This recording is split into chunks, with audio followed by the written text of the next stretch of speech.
Hello, Internet. Can you hear me? And please welcome to the Code Show. Today, for those who are joining now, is my stream in English. I'm talking about Rust and trying to learn this wonderful language. And people on the chat are helping me a lot to understand better how this language works. So first of all, thank you everyone for joining. And let's see if today I will be able to finish this exercise in a good way. Yeah. So thank you and good evening for everyone who is already on the chat. Let me see who is already here, who joined us today. Please say hello. Who is there? Carlos is there. Ai Costa, Agavinic, Edu, Jean Mendonça, Carla, Michael, Mechanically Dev. Nathaniel, welcome Nathaniel. You are always welcome here to help me. Gabs is a friend from Brazil, which is also maybe. I think it's not maybe. It's for sure. He's starting streaming here on Twitch.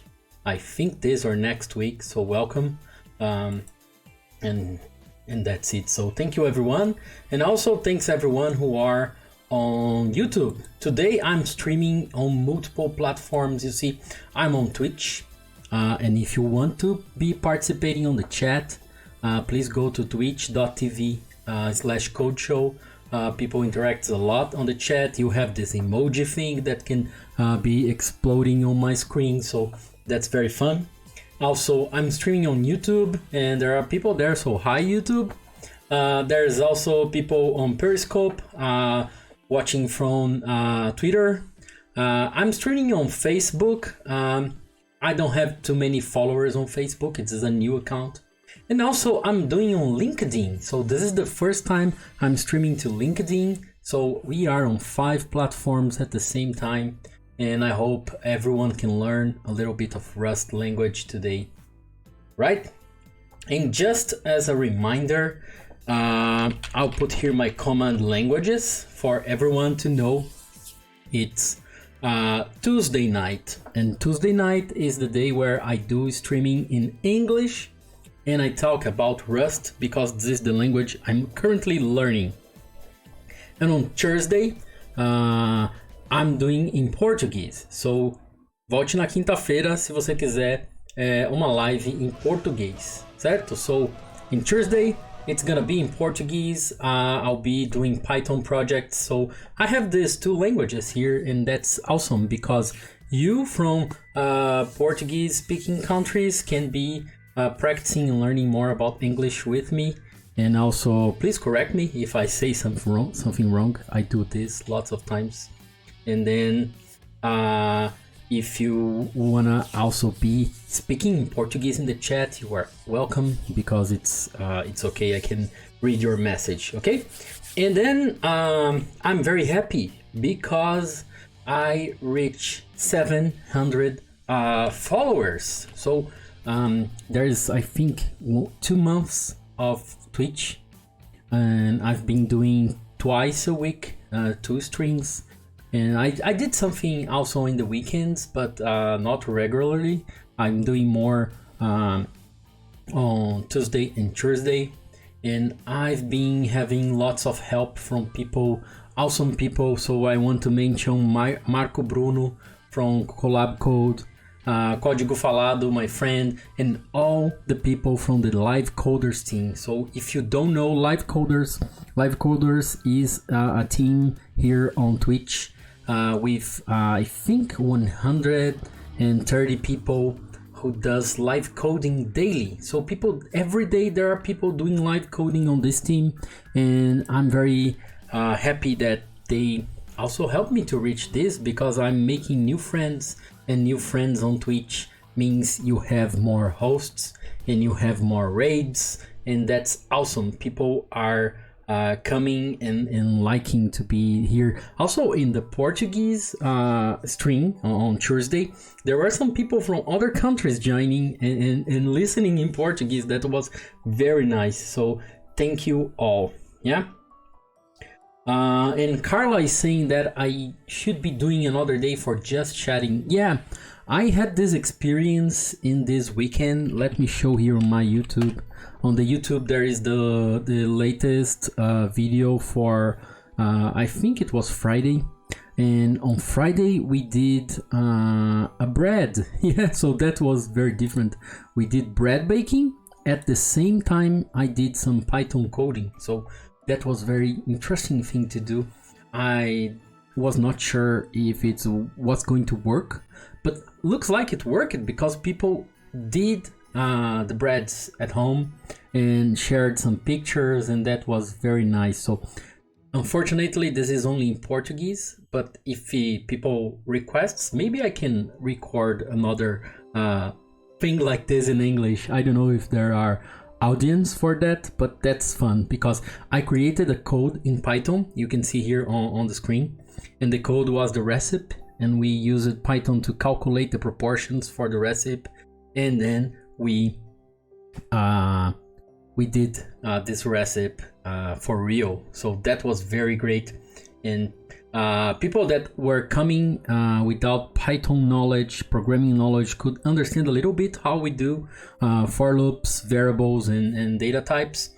And people that read New Python said that it was fun to follow, and also people made the bread. So that was nice. Maybe I'll do this more times. So right now, I want to thank you everyone who joined it and followed it. So Jonathan, Pel Fernandes, Adolfonte, Gabs, Duran, and who more? Isma and Anabolic Mind. Thank you very much for following. If you were not here before, today is in English, but in Thursday it's going to be in Portuguese. So you were welcome to follow and speak in any language I can understand in the chat, right? Thank you so much. And that's it. Okay, so today is Rust, so let me close this thing. So if you're interested in bread baking, so please take a look later. What more I have to say before we start? I don't know. We had that conference, Live Coders Conference last week. It was awesome. Lots of interesting talks, and the videos are available. So you can go to Twitch TV, the Live Coders, and this is the channel where the conference happened. And you can go to the videos, and for I think 60 days you are able to see the past broadcasts, I guess. Yeah, they are here, I think. Yeah, so this one is a single video, very long one, I guess, and you can watch, but for sure it's going to be available on YouTube later, I think. So it was awesome. I think it was 18 hours of online conference, and I enjoyed. I was there a little parts of the day, working as a moderator, and that was very nice experience. I hope Twitch can do that because Twitch helped the team putting the conference on the front page. So if you on that day you entered, you saw Live Coders at the front page. That was very interesting, right?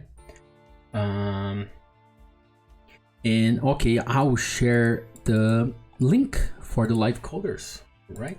That's here.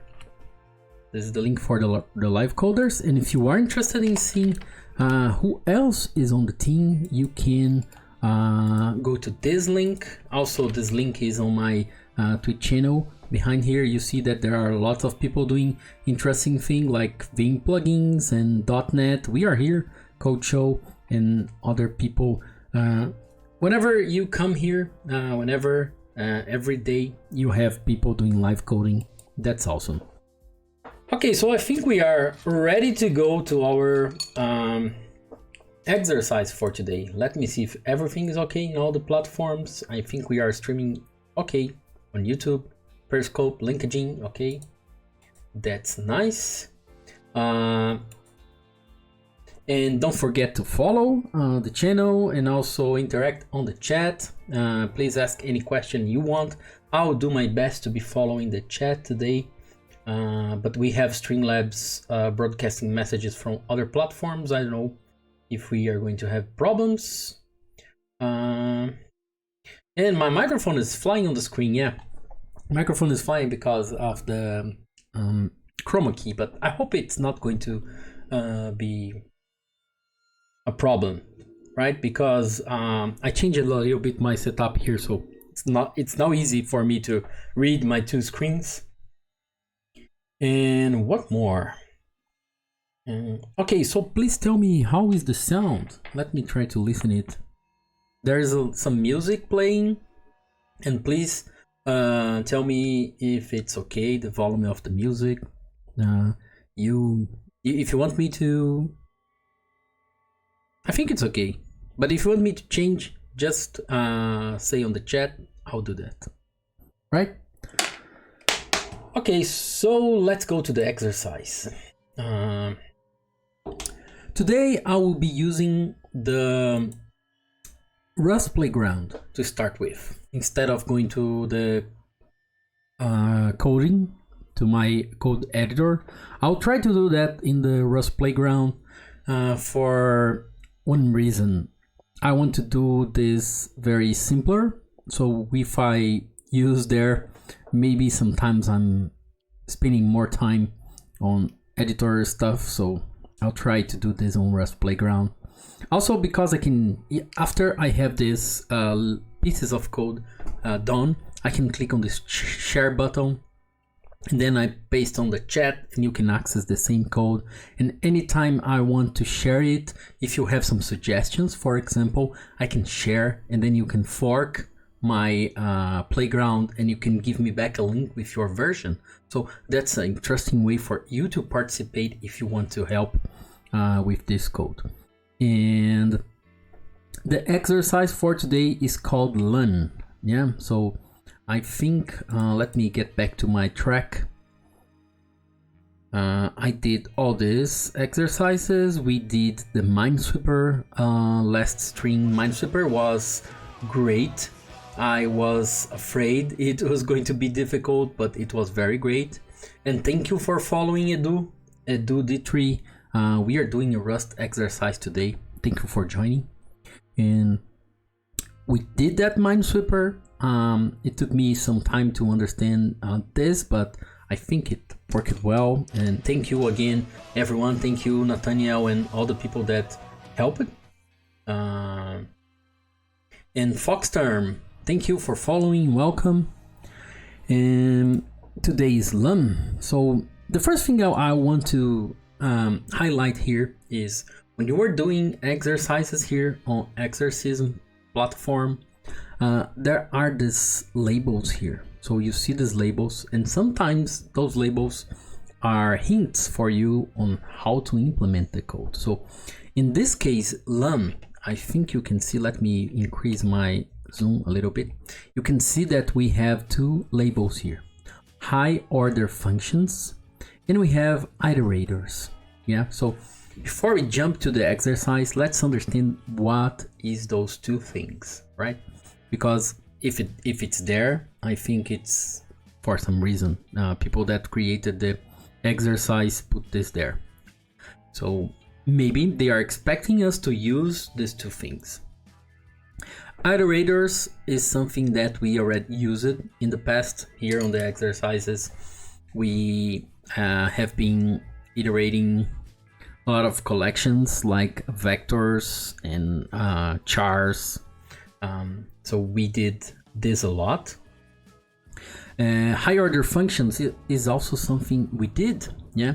So every time we pass a function as an argument, every time we create a closure, anonymous function, we do that. So this is interesting because we can use high order function more or less, but I think in all that exercises we used those two things. Yeah. So we use iterators on all the exercises, maybe except by the hello world. Yeah, because in the hello world it was very simple, but on reverse string we use it, and gigasecond I guess I use it that also, I don't remember.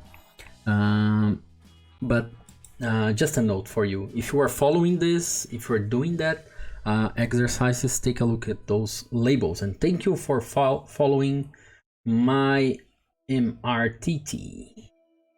Thank you everyone for following.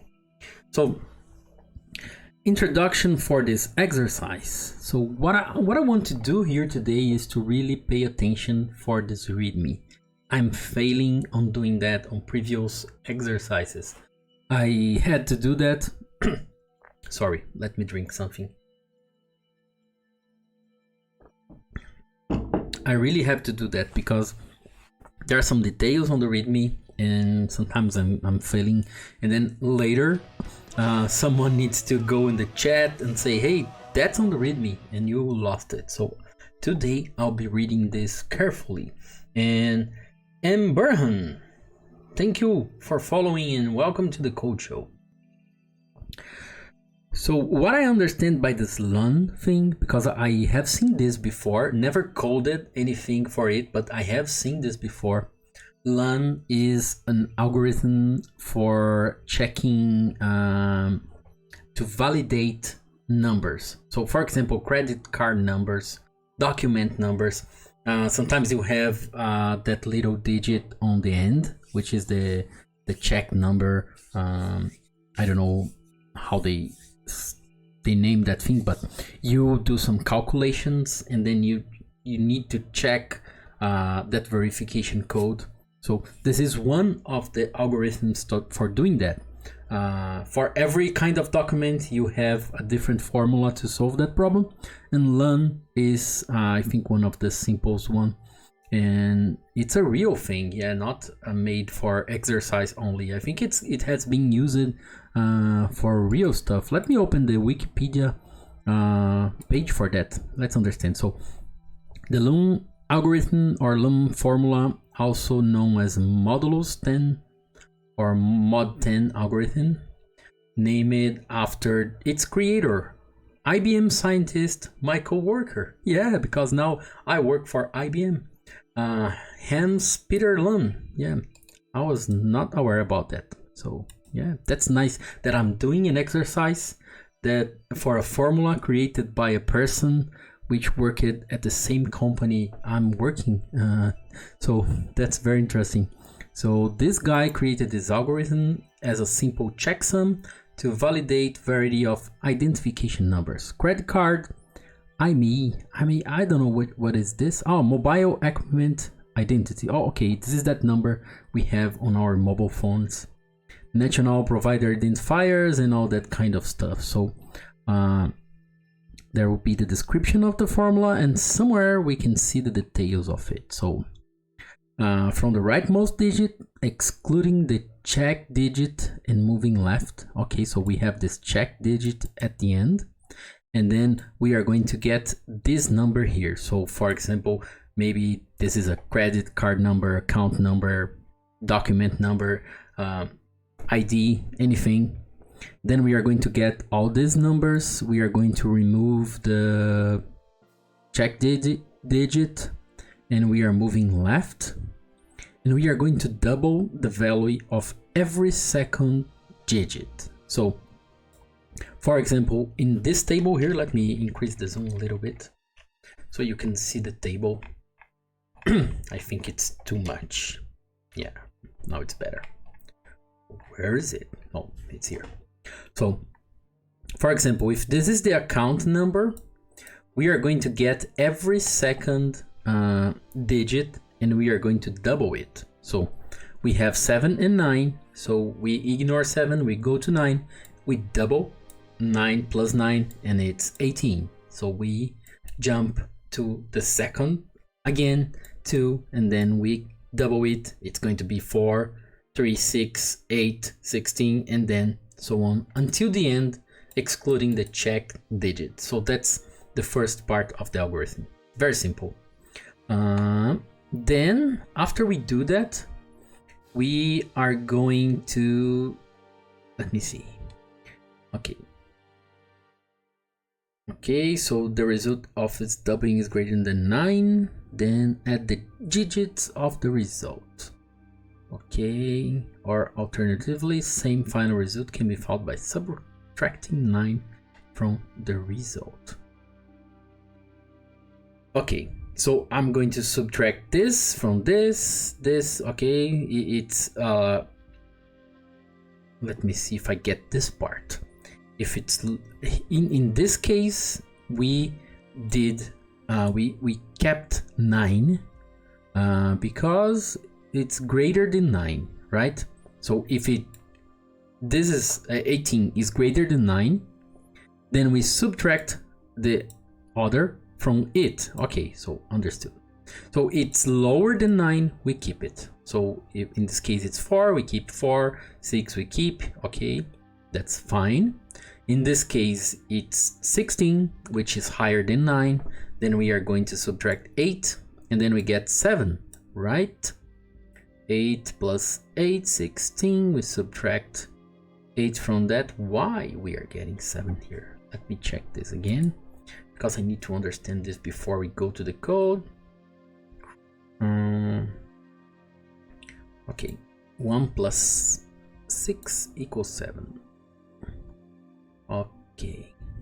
Okay, so I'm going to always subtract 9 from the result. That's the thing, right? So not this number. I'm going to always use 9 as a hard-coded thing and subtract 9 always, so that's why it's 7. Okay, got it.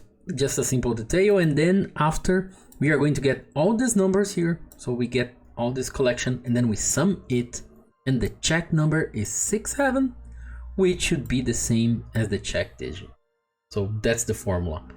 I think this is not difficult to implement. Does everyone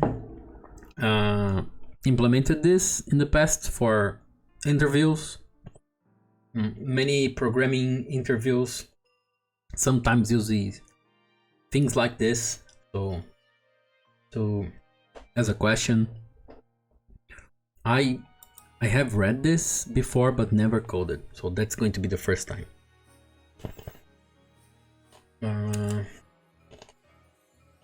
Okay,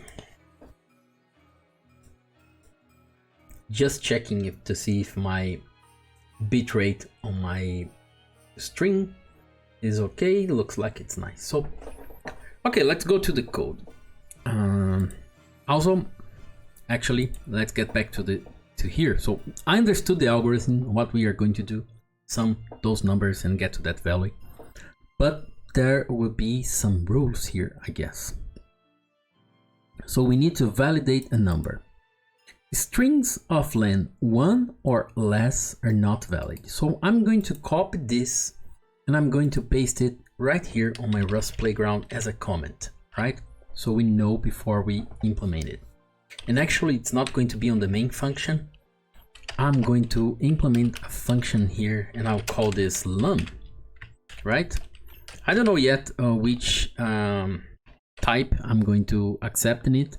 I will try to understand this later, but here on my main function, I'm going to use dbg, which is the Debugger Macro for Rust. And here I'm going to call them. And as we are talking about testing a sequence of numbers, I think we should be passing a vector of digits or strings here, but I'll take a look. And thank you for following Elvex. Thank you, Elvex. Welcome to the Code Show. Also, Pablo Teixeira.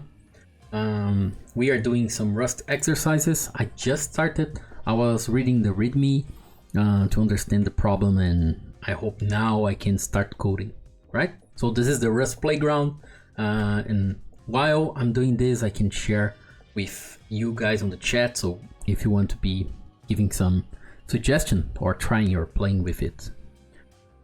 Right, so let's get back there. So the first thing is that strings of length 1 or less are not valid. So here it's saying that it's going to be strings. So I know I'm going to receive a collection having strings, right? What more? Spaces are allowed in the input, but they should be striped before checking. So I'll also copy this and put this in the comment. You see what I'm trying to do here? I'm trying to create some kind of logic steps so I can implement everything in the same pipeline, procedural pipeline, right? Let me see what's happening on the chat. Lots of people are here now. Thanks everyone who just joined it. This is the code show, and let me put here on the chat my languages comment. Today is Tuesday. I'm doing Rust in English. I do this every Tuesday. I program. I'm trying to learn something, learn different things about this language, and I do this in English every Tuesday. So you are welcome to be here and speak in Portuguese on the chat if you want. Just type in Portuguese or in English anyway, and then I will do my best to help you to answer your questions, and that's gonna be nice. And everyone is welcome to give me suggestions or questions or anything else. So, and on Thursday we do Python in Portuguese, right? So if you want, please stay, follow Code Show, and we are doing this in Portuguese only on Thursday. Yeah, so today it's in English. And thank you, Marco. Marco Bruno is here. I see that. Thanks a lot for joining, and thanks for everything. Yeah. So thanks a lot. It's awesome. I was watching that interview.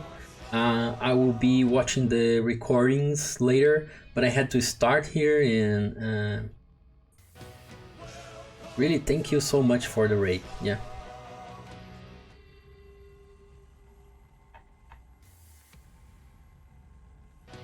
Okay, so everyone here is a Python programmer. What's the language that you are programming? Please tell me on the chat.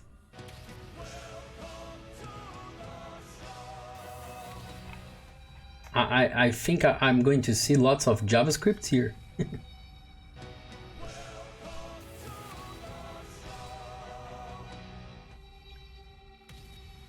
Yeah, that's nice. I hope to be doing some JavaScript soon.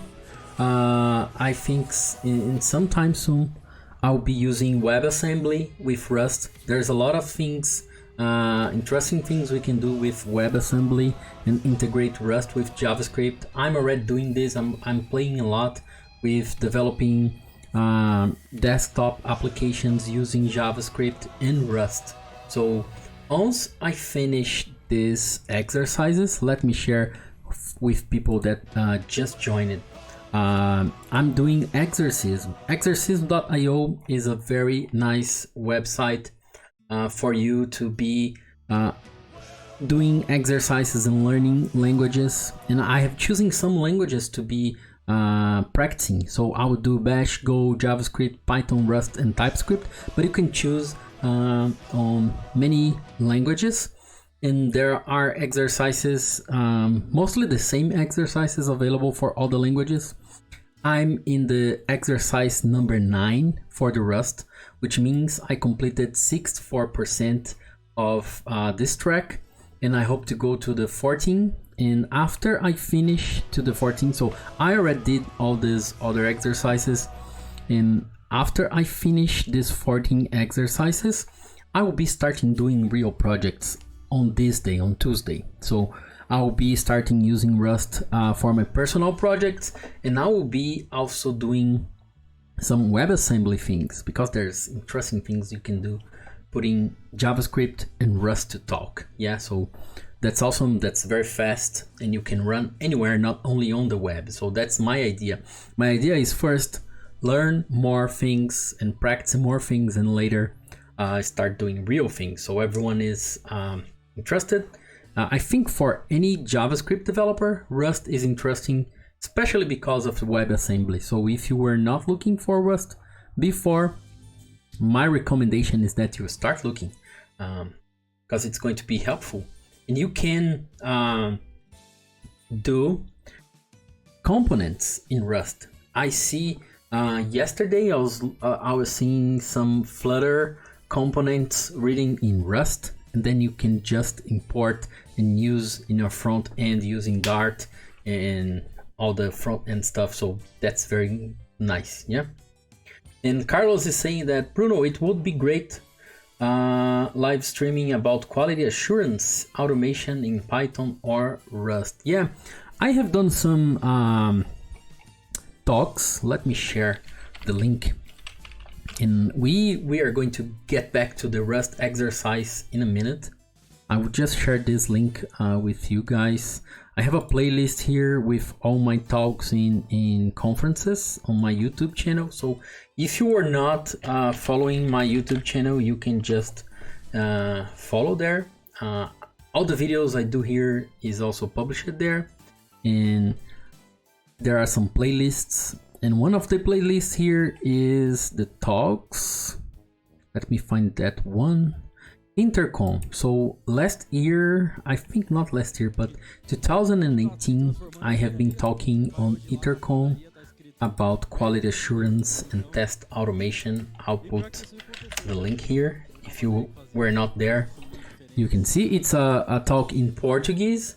I showed some code in Python. I showed some code in JavaScript at the end. So if you are interested in this field of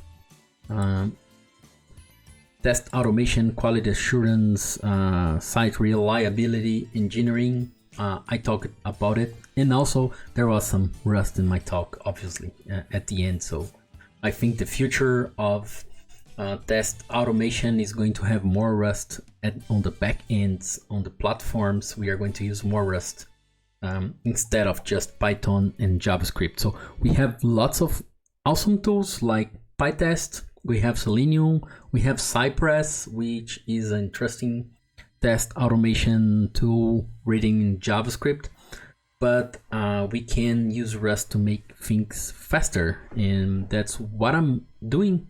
I'm trying to create some toolings for do that. So, right, so one more time, thank you everyone for joining. Thanks everyone who came from Marco Bruno channel. That's awesome that you guys are here following. And let's get back to the exercise, right? And Jean is saying that don't understand much English, but it's here. Well, you are very welcome to be here. The idea is I speak Portuguese. If you have some question, you can just speak Portuguese, talk in Portuguese in the chat. I try to speak slowly so everyone can understand. And that's a very interesting opportunity to learn Rust and also to learn English. So you can practice your listening. And sometimes I make mistakes, but that's not a real problem. Everyone does. So that's going to be nice. If you can watch it, even in English, I think there's a lot of things that you can learn. And English is important for us. And the more you listen, the more you try to interact, the more you are going to learn it. Yeah. And nice. So, well, if there are some other people here, let me see. Well, there's a lot of people. I would not be able to thank everyone individually, but I give my thanks for everyone who followed. Thank you so much. So let's get back to the exercise. I was reading the README for this exercise, this Luhn algorithm, and we are going to create some code that will validate numbers in the same way we have on the credit cards. So in the back of credit cards, you have the number and a digit, a check digit. We are going to create some Rust code using the Luhn algorithm. I was just reading the formula here. Looks like easy to implement, but I don't know. Maybe there are some challenges in this. But we are just going to double some values and do some subtractions, and then in the end we are going to sum all the digits and check if it's valid. So in my mind it's easy. Let me see if I can do this in the code. Yeah, And that's interesting because the guy who wrote this is Hans-Peter Luhn at IBM, which is the company I work today. So that's nice that I'm working in the same company of the guy who wrote this algorithm. So that's very interesting. And what I was doing, let me remember. I was copying some of the checkpoints of the code. So what I will try to do is I'll try to use the Rust playground instead of my code editor. And I'll try to do this on a procedural way. Maybe the code is going to be more functional style, but anyway, I think it will be easy for me to think and also be easy for you to follow the idea if I put some comments here, and I will not be deleting these comments as I did before. Some people sent me messages saying that it was interesting if I can just leave the comments there. So I'll do that.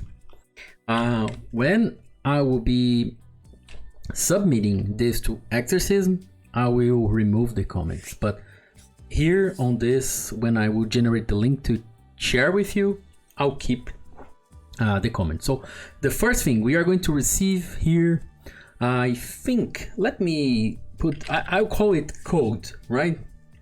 We have the code of the credit card. I'll call it numbers, right? So we are going to receive numbers. Which data type is numbers? I think it's a string, right? It's actually it's a string reference like this. And what we are going to return, let me see there. So we get a string with a text with all the digits. It can be have spaces. So if it can have spaces, I'm assuming it's a string, right? And also it's saying on the comment that strings of length 1 or less are not valid. So that's why I assume it's a string. And you see that I'm avoiding looking to the code before I jump into the exercise, right? And Beachcasts, thank you for joining and following. Okay, so for example, the number I'm going to receive here can be 1, 2, 3, 4. I think it's doesn't matter the number of the groups, but taking here the readme looks like it's going to be in this form, or maybe this. I think it's variable, right? And there's no check digit here. I think what we need to do is to return the check digit, right? Okay. So we already put there that spaces are not allowed. All known other digit characters are disallowed. Okay, so I assume that we need to remove those characters that are not digits. So I think these are the steps we need to do, right? Bitchcast, hey, are you a Rust programmer? Tell me, are you interested in Rust? Also learning Rust? Or can you help me to learn Rust? That would be really awesome also. So please tell me what you are doing with Rust, if you are, or not, if you're just joining to see what is Rust. That's also nice. And feel free to ask any question if you want. So, okay, so strings of length 1 or less are not valid. Maybe I'm going to start checking it, right?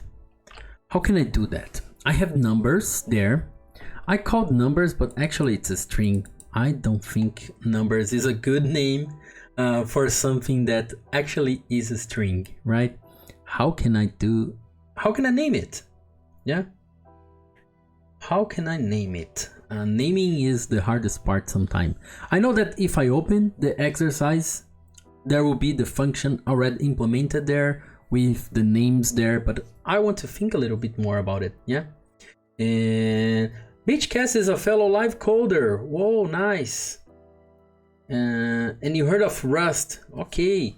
So what are you streaming? So Beachcast is the also member of the live coder team. I was mentioning live coders here in the beginning of this stream. I was telling people how was the conference and how they can follow to get news about new conference that it's going to happen. Yeah, nice. Thank you. Thanks a lot for joining. I'm new to the team. I don't know everyone yet, and this is an awesome team, and I'll be following you. But I think I'm already following. Yeah, I'm already following you, and I'll be just waiting to see some notifications to watch your streamings. Python, JavaScript, and PHP. That's awesome. Yeah, so on Thursday, I do Python here, but it's in Portuguese, not in English. And I'm doing English Rust because I'm learning it, and that's helpful to have all the community from lots of places helping me, right? Key code, yeah, that's nice. Thank you. So I will call it key code. That's a good name. Key code. So key code is a string, can be like this. And we are starting to treat this number. Well, what I'll do is I'll take key code, and key code is a string. So if I want to take everything from this string and check, first I need to check if it's len1, right? It's not allowed to have strings of len1 or less. So maybe we can change this later, but as the first part, and I will do this in baby steps very easily. First, I'll check the len of this string. I think I can do like this, or I need to take chars to take len. That's something I don't know. So now I need to choose the return type. Yeah. So what's the return type? Valid or not valid. So okay, so it's a boolean. So we are going to return a boolean. That's nice because now I can pass something here, right? I can use some real data here and pass here a string. Let me copy from here. Okay, so this is a valid credit card. I hope this is something that people have checked already. And I think this is supposed to return true, right? And if it's not a valid one, I'm going to put another line here just to test the two possibilities. I'm going to put here to change one number. The second one should be returning false. Okay, so this one is true and this one is false. First thing, if it's length 1 or less, it's not valid. I'll do in the ugly way first, and after I'll try to implement in the beautiful way using more fluid API. So to start, I'm going to use some ifs, right? So if the len, I'll try to call the len. I don't remember if I need to take the chars or not, but I will try to check the len directly from the string. And if keycode.len is less or equal 1, I'm going to return false, right? Else, I'm going to return true. Remember, I'm doing baby steps, one step at a time. So first I need this thing to be implemented, then the other and the other. So to check it, I'm going to create another thing here. This is going to work as a test case. I could be writing test cases here because Rust Playground can run tests, right? But I'll use DBG because it's helping when you are programming. It's better to see exactly which data types you have. So that's nice. So I will test it with a single digit, which should return false. And I will try to run, let's see which errors we have. That's always interesting to see errors, but we don't have errors. Yeah, I was expecting to have ownership errors here, but we don't have here ownership errors because when we call .len, the len method is taking the key code as a reference, yeah? If I'm not wrong. I don't know if there are other Rust people here on the chat, but I'm assuming it. And let's see the return here. So the first one for returned false, so that's okay. And the other two returned true, so that's nice. That's what we expected. So first thing is okay, which is this one. And also we need to ensure that if it's empty, like this, it's going also to return false. And that's it. It's also returning false, so no problem. So next step is spaces are allowed in the input, but they should be stripped before checking. All the other non-digit characters are disallowed. So now you see that we need to change the order of the checks here, because before we check the len, we need to strip out the input characters. We need to remove the spaces. So we are going to remove the spaces, and we are going to remove anything that's non-digit. So no problem. We are getting these comments. We are going to put this on the top of the function, and then we can do that. So for doing that on a string, this is something we already done in the 2 previous streamings here on this Rust day.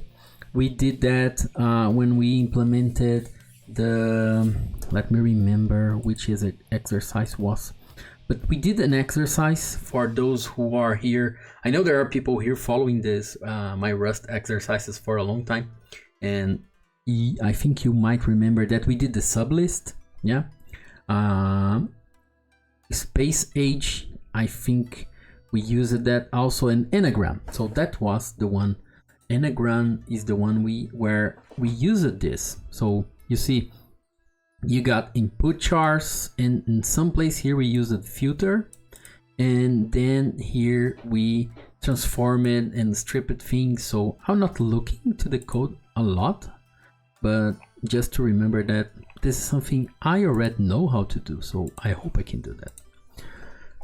What I'll do, I'll take key code and I will transform it. I'll take chars. So what is chars? Chars is a method over this string here that's going to return me an iterator, yeah? So something that I can iterate over and get each of the elements separately. And by taking each of the elements separately, I can do map, filtering, reduce, which in Rust is called fold. And we can apply any of those things here. So I will apply here, I can do, for example, if I want to strip out spaces before checking, I think I need to do a filter, right? So I take all the chars. For each char, I will pass to a function. And this function, remember on the name of the exercise, we had this flag here. We have a flag saying that we need to use high order functions. So what is high order function? Is the function which we are going to pass here to the filter method. So for each of those numbers, those chars, we are going to pass each to filter. And then we have a closure here. For those who are from Python, I know there's a lot of Pythonists here. This is the same as the lambda function in Python or the arrow function in JavaScript. So we can create this, and inside this we receive each of the characters we have on this collection of chars, which is a string. And now I don't know what to do here. So, okay, I'm applying a function. This function for filter should return Boolean. Each of the functions we pass to the filter should return Boolean. And after that we can do a count maybe. Yeah, so Carlos Pai is saying that we can split white space also would be a good option. Split white space, but I think split white space is going to split and give me, in this example, it's going to give me 1, 2, 3, 4 groups, right? So it's going to split by white space, if I'm not wrong. Let me go to the Rust documentation. I don't know why I haven't opened yet, because it's always helpful to have Rust documentation open when doing this exercise. So you said is split white space.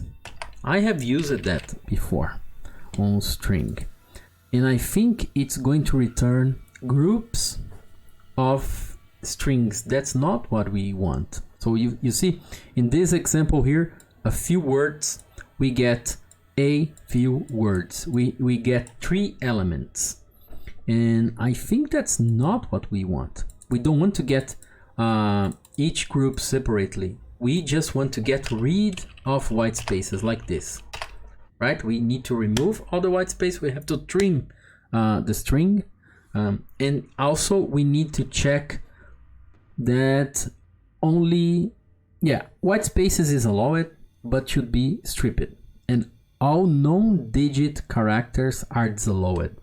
So if I have, for example, underscore here, I think I should return false. Yeah, I don't need to strip it. It's just invalid number. And Germano, thanks for following and welcome to the Code Show. So, okay, so to start this on this filter, I'm going to pass, what I need to do is to check white space, right? So I'm going to do C, and C is going to be a char, right? Each of the chars I have there. What I need to do is I need to come here on the Rust documentation, look for the char type here, and see which methods we have for that. So maybe we have some method that's telling if it's a white space. Yeah, that's here. Is white space, return bool. So if the character is white space, it's bool. If it's not, it's false. So this is what we are going to use, is white space. So C is white space. And if C is white space, I want to remove C from the collection. I want to remove from this filtering. And after that, you're saying that there is a trim. I don't know if there is a trim. Let me see. I'm following your idea. Maybe we can avoid using the filter and just call a function on the, we have a string trim, but I think it's going to remove only at the end and the start, right? Not everything, I guess. Return a string slice with leading and trailing white space removed. So it's not going to replace the white spaces in the middle of the string. And maybe we have a replace function, and then on the replace function we can replace white spaces with nothing. Yeah, that can be a good idea to do.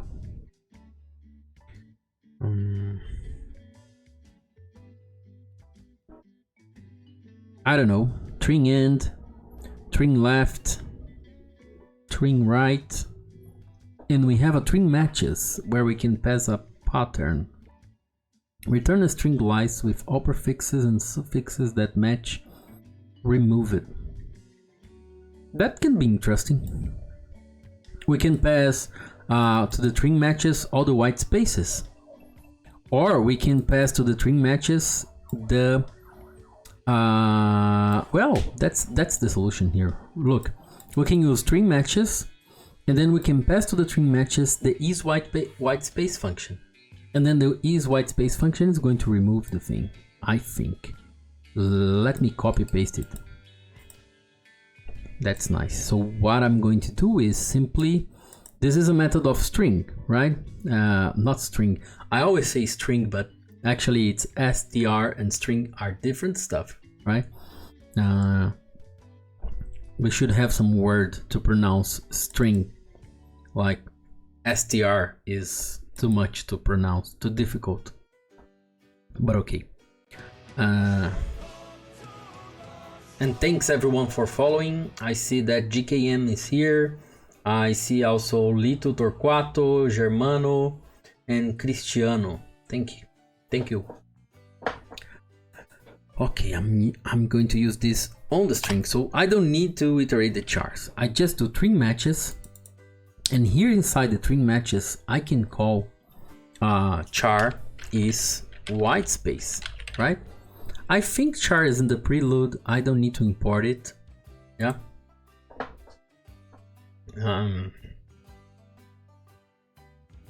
And what I can do, I can do this and shadow the same variable, or I can do this in a more functional style. I think I'll start by doing this, as I said before, in the simple way, and after I will change. So let key code equal key code string matches. But now I need to see what is the return of string matches. It's also a string, yeah, a str. So no problem. I think I can do this shadowing of the variable. So in this line, I took the entering key code, removed all the white spaces, and then rebind the same variable or shadow the same variable. So I put this here, and key code will not have any white space. Let me run this again to see if we have some errors. No errors, right? And everything is working for, and also here false. What I can do is I can put a dbg inside here, and I can print the debug of this. Let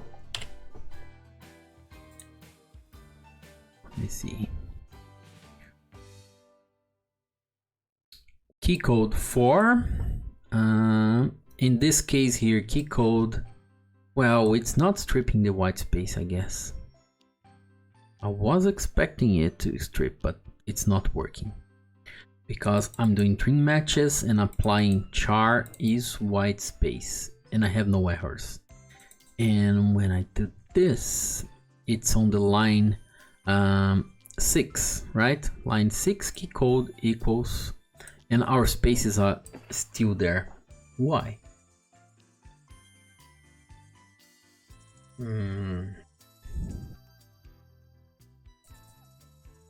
Let me get back to the documentation. Returns are string, oh, with prefixes and suffixes. Oh, nice. Thank you, GKM Live, for this. That's nice. It's going to replace only at the beginning, at the end, and not what I was expecting. And Lito Torquato is saying that I can try the approach of using split white spaces, and then after I can collect the 4. Okay, I got it. If I do split white spaces, I will get 4 groups of strings, but then I can collect it again. So I'll try it. Go there. Split white spaces. And maybe I don't need to specify the type of the collect here, right? Let me check. Split white spaces not found for reference. Do I wrote this right? Split underscore white space, not white spaces, right? Yeah, it's singular, but I need type annotations because it doesn't know how to do that. And to collect this as a string, str, I will need to put, cannot infer type. Well, okay. I need to put here on the collect, I guess. So on the collect, I need to say, I don't know if I will need lifetimes here. But I love to see the errors. The value of type cannot be built from iterator over elements. Collect, okay, I can't do that because the collect is going to give me, I would need to create a vector here first, in this case, I guess. And this vector would have strings inside it. And then after I would need to join it again, maybe. Borrow of moved value key code. Okay, I need to take this as a reference. Cool. So you see that now I have the groups here as a vector of strings. The same thing we had before. Now I think I'll need to join it, right? It worked, it removed it, but anyway I have all the groups and I don't want the groups. So instead of using it, which is already, when I do this, I think it's already returned me what I want. No method name lang found for reference, split white space. Okay. No, I need to collect it. Nice.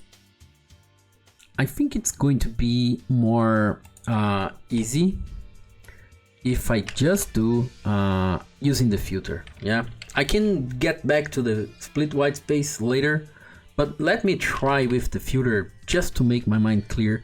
Like if I do the iteration over all the chars, maybe it's not the best performatic solution, but maybe it's going to work. And I can apply the filter and I can get out everything that is not that's a white space. So if it's white space, I think that's the name of the method. I remove from this. And then what I'm having back is a filter. And then I need to collect the filter again. And I have the same problem, right? That's not good. Because what I'm trying to do is I want to be doing this step by step on procedural way. I want to implement all the steps, but I don't want to be having lots of attributions of temporary variables. I would like to do in a single shot. I always try to do in a single shot, and then after I see that doing a unique fluid API is not the best option, and then I start refactoring. But in this case, what I really need to do is to apply that cleaning. And for cleaning, I think using a filter is the best idea. Yeah. Right. Let's see errors from the compiler. It's always helping. So now we have filter, and we need to collect the filter back, and we need to iter this filter. So the filter returns filter of chars using the str chars, and how we need to collect it. And I think now I can collect it as str like this. No, cannot be built from iterator over elements. The same problem I had before, and I always having the same thing here. But okay, let's read carefully the message from the compiler. I don't have the from iterator for the char. Okay.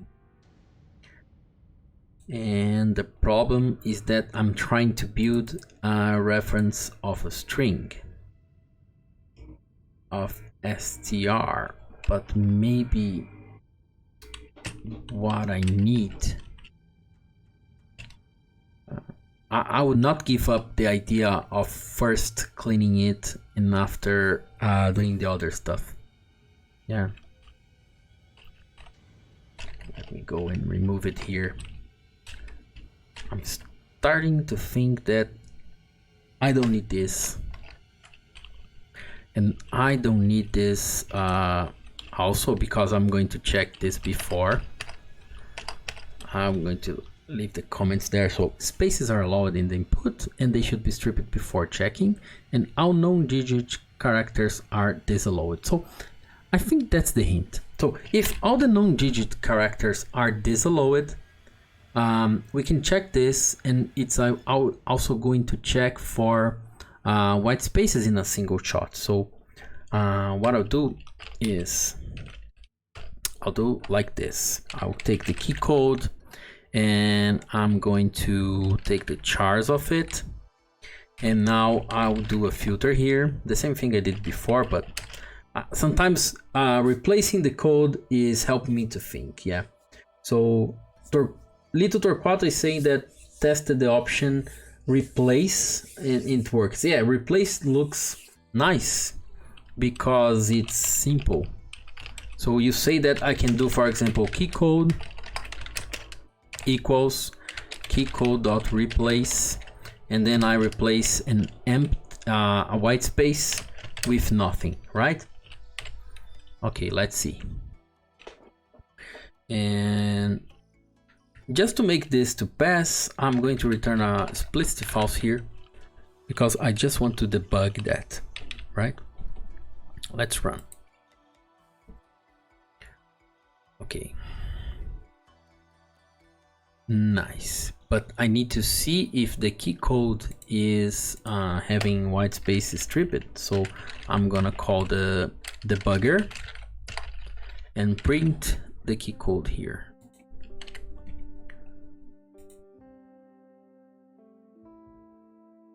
Right, yeah, okay, so that worked. Thanks a lot, and that's simpler. Yeah, I like this simpler solution, but maybe in my next line I will replace that, because what I'm thinking is inside this filter, maybe I can, inside this filter, I can check if it's a white space, right? So if C is the same thing I was doing before, but now I have a clear landscape of everything. So I'll check if C is white space. So, okay. And I can use a war, right? Or, and the other, the first thing is removing the white space, which is here, but all the non-digit characters are also disallowed. So what I will try to do with this line is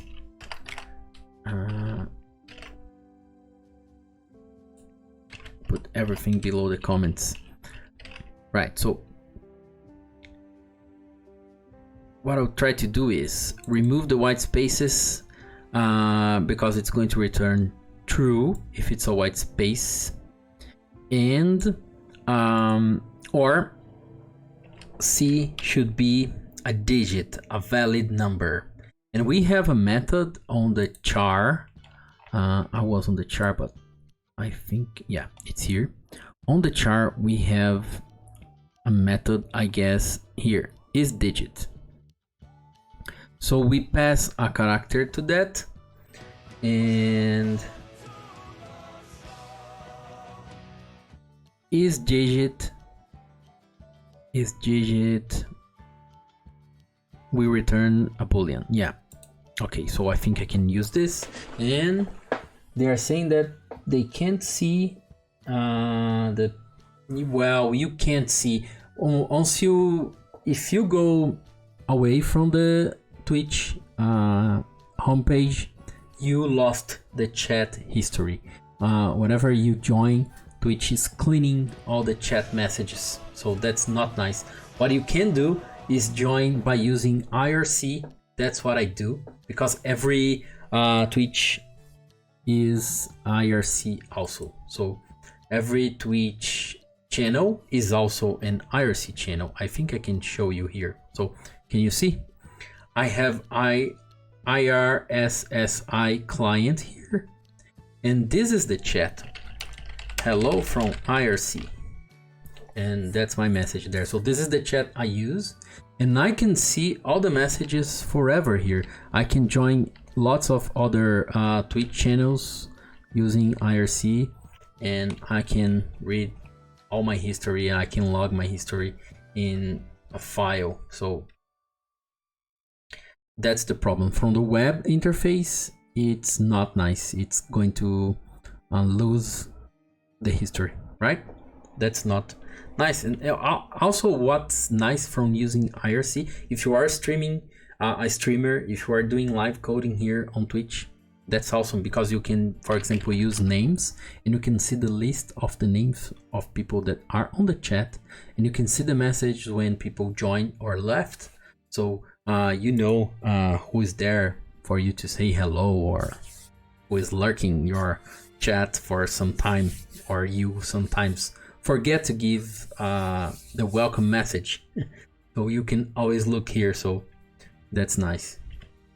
So let's get back there. And okay, I'll check isDigit, because I was saying that isDigit is going to return also a boolean.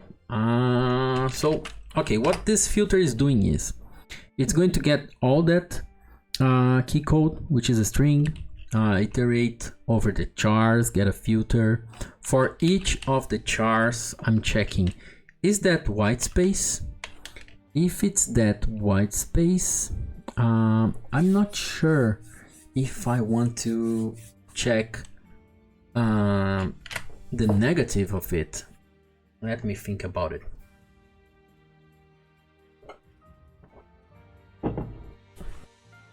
Because the filter is going to remove things, right?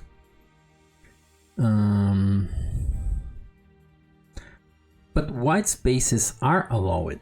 Nice, yeah. White spaces are allowed, but they need to be removed later. Yeah, that's the thing. First, I need to check. So that's the thing. I would check if it's white space, it's okay, because I will remove later. Or I don't need to check this if I already applied the replace. Yeah, that's nice. I'll remove it. And I will keep this code that Lito shared with us using the replace. Okay, so I remove all the white space, and then after I filter, and on this filter I check if everything is a digit. If it's an empty string, it's going to already return false here. And if it returns false, it's not going to be included in the filter. So what I'm going to do is take the count of that filter. And then I need to see if the count of that filter is larger than 1. So this is going to replace that if that I had before. And this is going to return a boolean, right? I think. I don't need those 2 lines anymore, and I'll run. This function takes 1 parameter, but 0 parameters were supplied. isDigit. isDigit takes 1 parameter. Whoa, let's take a look. Okay, this is the same we used it in the latest Minesweeper exercise. We should pass the base, the numeric base for the function. Yeah, I forgot about. So in our case, it's 10, right? And I run again. Mismatched types should return boolean, and what I returned is expression. I was expecting that this was returning on the count. The count was returning a number, integer, and then I check if the integer is higher than 1. And if it's higher than 1, it should be returning a boolean. Why not? Implicitly returns. Where is it happening? Okay, because I don't have that's a very newbie error. If I put if I finish my line with the semicolon, this is not going to return anything. I would need to do return to make that line my return.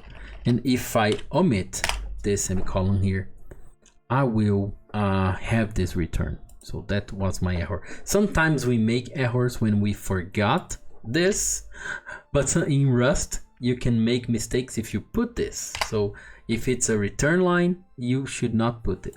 Yeah. Interesting. So, okay. That's nice.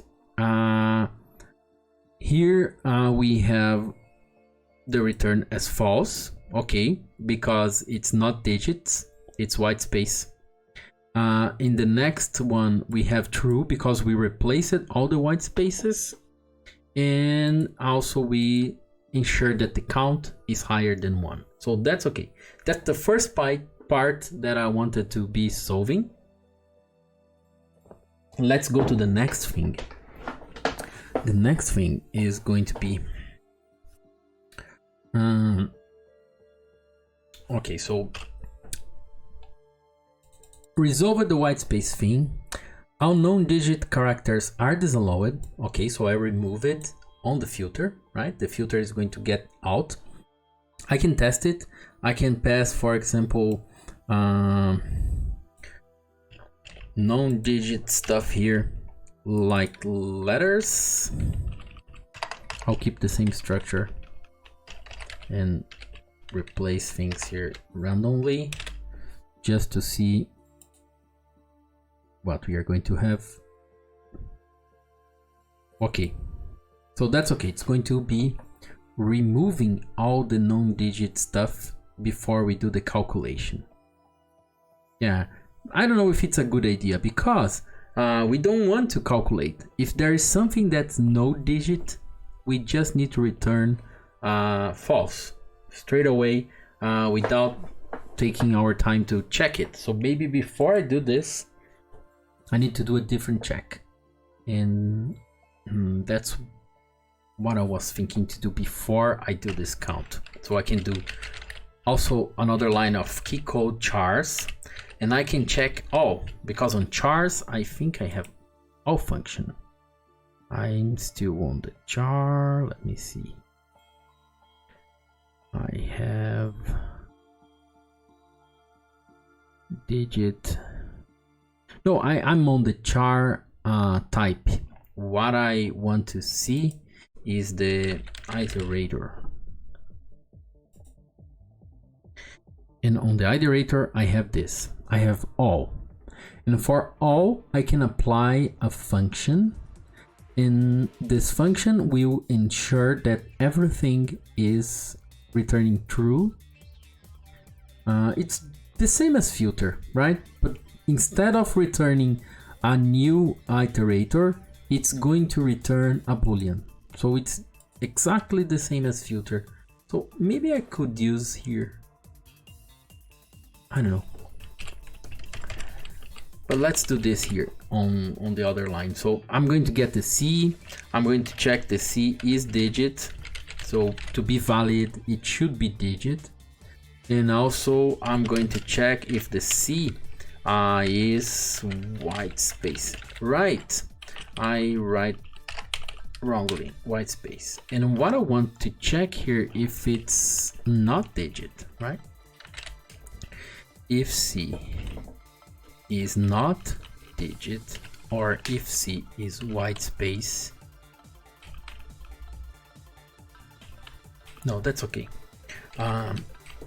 If I have, it's allowed as input only digits and white spaces. So that's what this line is doing. It's getting all the chars. This is parentheses here. And it's going to use the all function. This is going to return a boolean, and this boolean is going to check if everything is digit and or everything is white space or has white space inside it. And I can do something interesting here, right? Because look, I don't need this replace anymore. That was a very great tip, but I will remove it. Because as I'm checking white space here, I think I don't remove. I don't need for now. I'll keep it commented, but I don't need for now. Because what I'll do is, when I check this first line, this all, this is going to return a boolean. And what I can do here is I can use this at the end of the line. And I don't know if it's idiomatic Rust, if someone on the chat can give me the feedback. But I know that I can have an expression on this first line, which returns a boolean. And then I can use two ampersands, like an and. And then I can have another expression that's going to return a boolean. And in this case, this next expression is going to filter out from this collection everything that is digit. And it's going to check if the count is higher than 1. Yeah, so this is the same as doing this in a single line, right? I could do those two checks in a single line, but I can just be chaining everything like this and leave the end to the trailing. Yeah. But to do that, I don't know. I'm already returning true or false here, I guess. Let me run. Yeah, so I'm returning true or false. Everything is working. Look, this one is returning false right now, because if it has letters which are not digits, not valid digits, this first line is going to catch it. It's a short circuit one, and it's going to return false for a single item, and I just break everything and return false. I don't have to process everything again, so I'm fine with it. So what I can do is I can take this comment and put there. So this first comment we are resolving here. All the other non-digit characters are disallowed. So we are getting this here. Spaces are allowed in the input, but they should be stripped before checking. So this we resolve it where we resolve it here, right? Because we did not resolve it yet, because we keep it the white space. So this collection here is coming with white spaces, but then we filter only by the digits, but we are doing that only to check the count. Okay, so it's not resolved yet. We are going to resolve later. And strings of len 1 or less are not valid. Let me see. Less is false and 4 is false because of the count, right? The count should be more than 1. So I already resolved this. I think we are going to use the replace later, but this belongs here. So two parts are resolved. I'll put another and here, and then we are now check if the code is valid. And then you can see that in this line, what we have is the actual key code. So key code, and now we are going to check it. Let me drink a little bit more to help me thinking.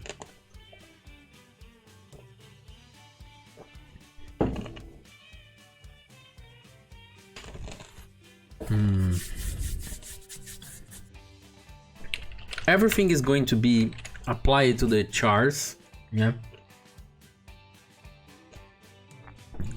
Because in this line here,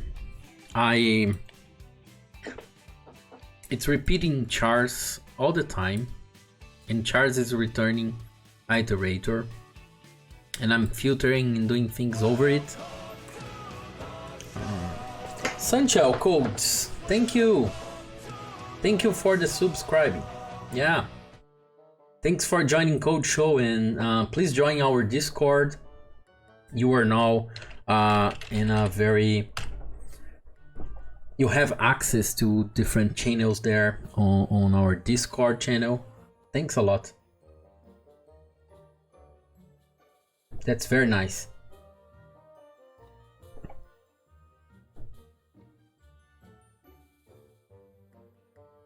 And now you have, oh, you are right there. Nice, that's great. Cool. And now you have the Rust badge. Yeah, that's awesome. You have this little crab in your username, and that's awesome. Thank you so much for the sub. It's going to help a lot, so I can keep doing this journey of learning and sharing my learnings with you all. Thanks a lot. And you are welcome here in all the streams, and everyone is welcome here. I will remind you all that today is Rust in English, but we have on our schedule another day for Python, which is in Portuguese, and it's on Tuesday. So I don't know, my bot doesn't work. I think I wrote the wrong thing. It's language, yeah, that's it. That's cool. Oh, you are doing the exercise by your own? That's nice. Yeah, I think even if you watch me doing this, if you go there and you do the exercise by your own, if you don't look to the solutions, you are going to have the same challenges because Rust is difficult. Yeah, and then you are using the borrow checking. You are using the you are getting lots of messages from the compiler, and you need to solve the same problems again. Yeah, for sure. Yeah, that's cool. Oh, you were reading the Rust documentation or a book. Yeah, I have a very nice book here, the Rust programming language. That's one of the best books that I bought for Rust. Yeah. And I have a friend from Brazil that wrote also a book in Portuguese, and that book is awesome. Yeah, I'll try to find the link, and I will share with you guys the link for that book. And also I'm trying to get some codes so I can give away some books here. Yeah, I'll try to do that. Maybe in the next week. And it's the first time you see the live. Okay, nice. So thank you. Thanks a lot for joining and for subscribing. And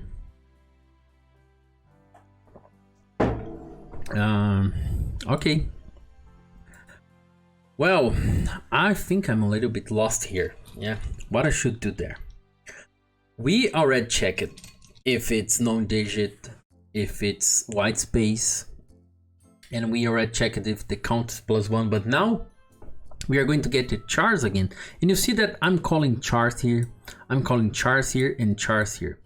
And I'm doing this 3 times. Maybe I could remove this repetition, right? I could do this only one time, only once. I don't know how to do that, because if I, for example, try to bind a new variable here, let keycode equals keycode.chars once, and then for after this, I assume that keycode is going to be the iterator returned by chars. I don't think I can apply everything on that because some things are going to consume that thing. Yeah. So I don't know. I learned something today, and it's interesting. I don't know if it applies to this exercise, but what I learned is that I can create some closures, anonymous functions that takes no arguments, and it helps when we have some repetition on the code. So for example, I could create a function here called keycode. I could do the same thing, and I say that instead of receiving an actual iterator, it's going to receive a function, anonymous function, and inside this function I'm going to return keycode.chars, right? So you see that it's a little tricky, because once I do that, I'm turning keycode from a string into a function that treats that string. And from now on, instead of calling keycode.chars, I could just call keycodes, keycode, because I know it's a function, and every time I call it, it's going to repeat the same block of code here.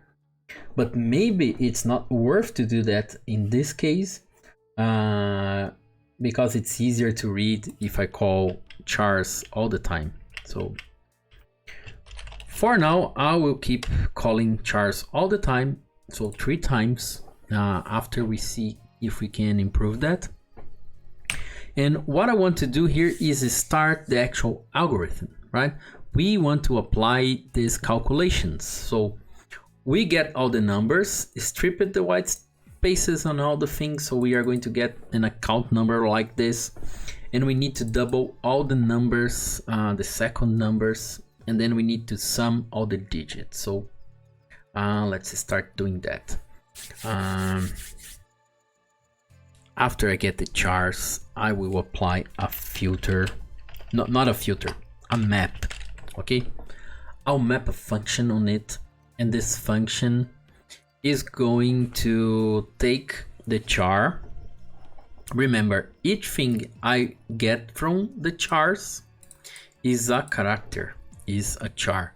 I need to transform it to a digit, to a number. So how can I do that? I think if we go to the char primitive type, let's go there. We are going to have a method toDigit. That's it. So we are going to convert a character to a number, if it's possible, right? And it's going to return an option. An option can be some or none. So it's going to return none if the char cannot be returned, right? Does not refer to a digit in the given radix.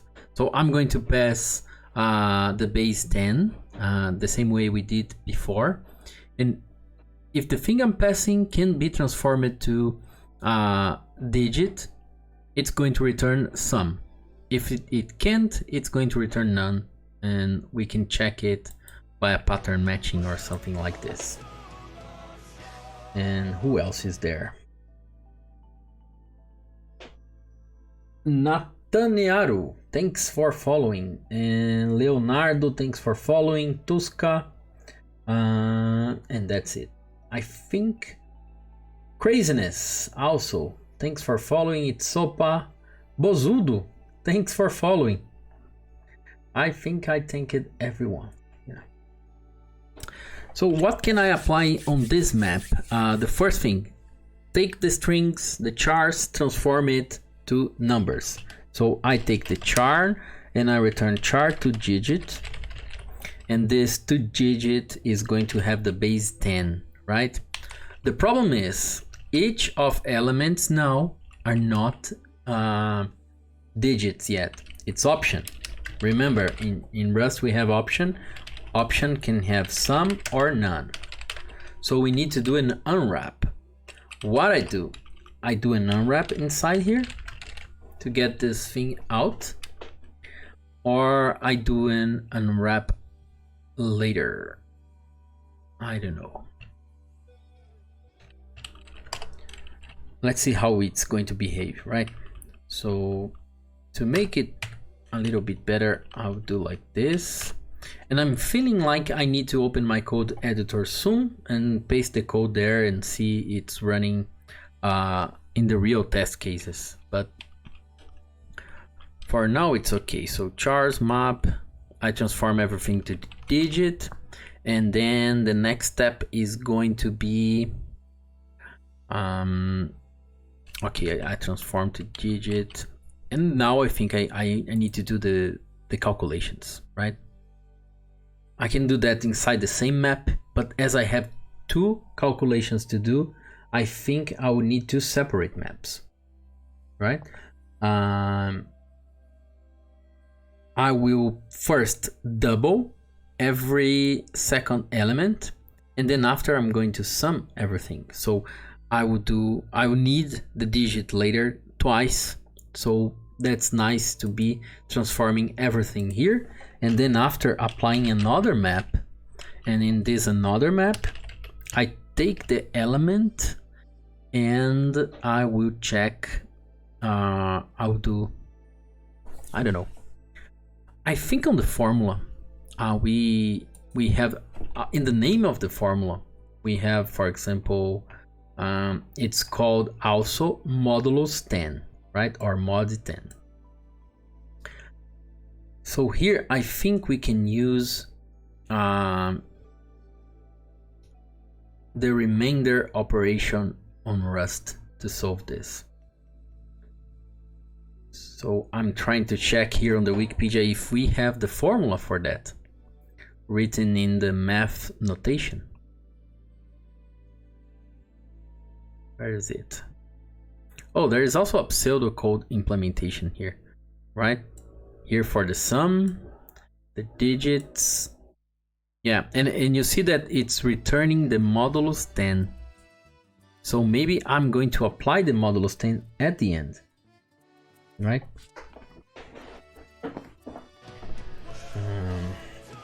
And I think Carlos is giving me the solution already done in the chat, right? That's interesting that you are trying to solve that at the same time. That's cool. Well, I will save your message here to take a look later, but before I try to apply that already done solution, I will try to do this by my own here, right?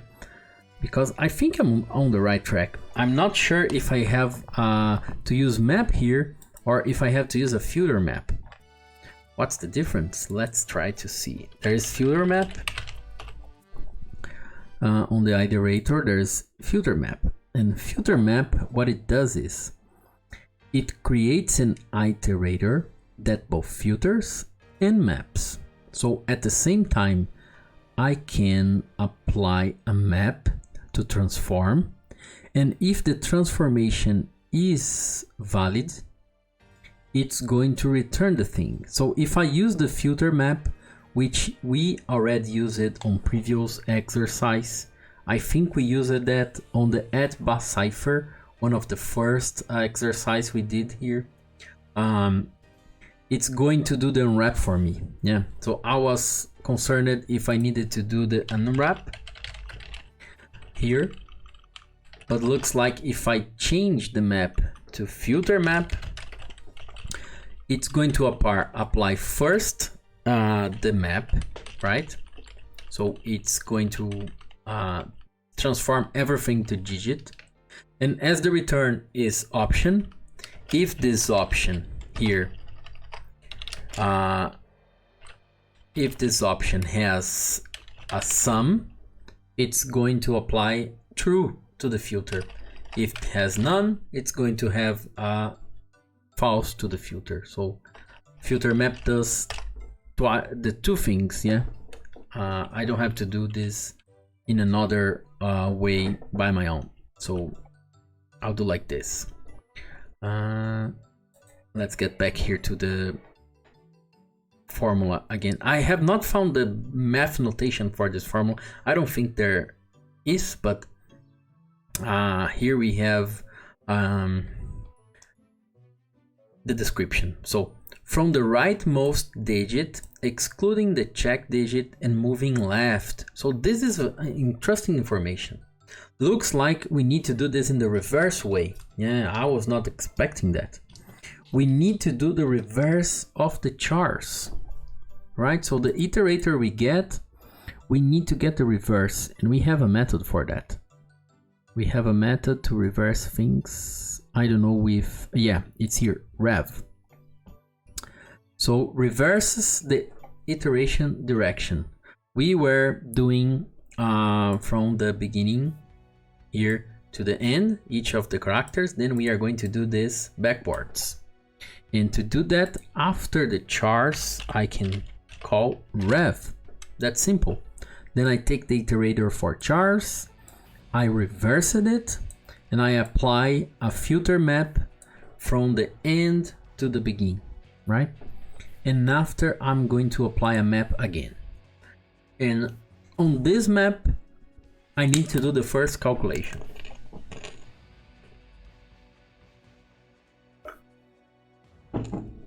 Let's go to the formula. Double the value of every second digit. Okay. The check digit is neither doubled or included in this calculation. I think we don't have check digits there, right? Because where it's going to be passive. The first digit double is the digit location immediately left of the check digit. Okay, so the first thing, the last one is not going to be included, right? Okay, interesting. So in our case, if we have this number here on the top, we are going to remove the 2, which is the latest one, I guess. And we are going to start doing the double of 3, which is going to be 6. Then we ignore 2, we do the double of 1, which is going to be 2, and then we repeat it in the reverse order. So for doing that, what I really need is to know in which position each number is. If I take only the char here, I don't know if it's the first, the second, and so on. So what I need to do is to call something that we already used in the past exercise. If you remember on the Minesweeper last week, I think, or the other exercise, we used something from the iterator, which is called, and it's very similar to Python. I remember because I mentioned that we have this in Python, which is called enumerate, right? Enumerate returns a tuple having the index and the value for every iterator. So after I do the filter, I'll call the enumerate. And what I have in return here is going to be something like this. For the first thing, we reverse it. We are going to have 0 and the number, which in this case is going to be 8, for example. And then in the next iteration, it's going to have 1 and the other number, which is 6, and so on, right? And then I get the enumerate, and then here inside this closure, I can get the index and the char. Now I can tell if the char is the first one or the second one. Maybe I can do all the odd numbers. Yeah, let me see the chat. I need to read more carefully the check digit. Okay, let me get back. Thank you, Nathaniel, for the hint. You mean here? For example, from the rightmost digit, so I already reversed it, right? So I'll start from the beginning, and the last one is going to be the check digit, right? I will double the value of every second digit. So now I can apply some, I can check, for example, if it's even or odd, and take it. And then it's going to be every second digit, because I will not save, I will not persist the index. I will use the index only to calculate, right? And the check digit is neither doubled nor included in the calculation. So in my next map, when I apply the calculation, I ensure to remove the latest, actually the first, because I reverse it. If the result of doubling is greater than 9, then I do that calculation that we are talking at the beginning, and then I take the sum of all the digits. And at the very end, I will apply the modulo 10. That's why it's called modulus 10. I'm right? Do you have any other hint for this check digit. Let me see on the exercise readme again. So look here, strings of length 1 or less are not valid. We have checked that already. Spaces are allowed, but they should be stripped before checking, and all the other known digits are disallowed. So we have done this, right, with the maps and filters. So now we have only the numbers, only the valid digits. So the first step is to double every second digit, starting from the right. I think we have done that because we reverse it, right? We reversed all the chars. And in this example here,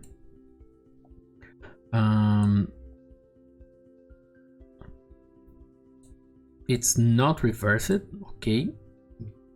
But here we have 4 and it's double. We have 3 and 3 is double. Okay, so I need to calculate before I reverse. I think that's the hint, right? I do all the calculations and after I do the reverse. I'm confused with this. If I take the other way,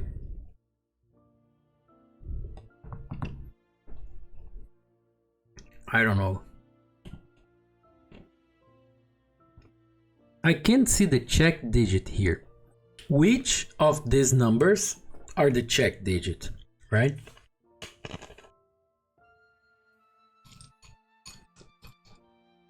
Because I have 4 groups here, and these 4 groups I have only numbers, and I can't tell which one is the check.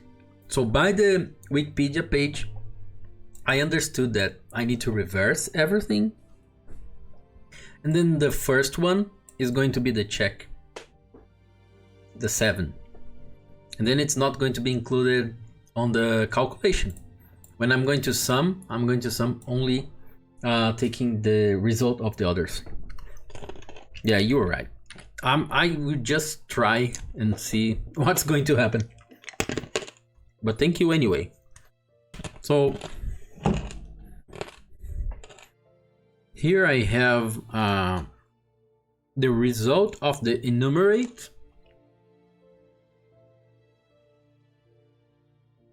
which is the index and the char. Let me call the index just y. And what I do.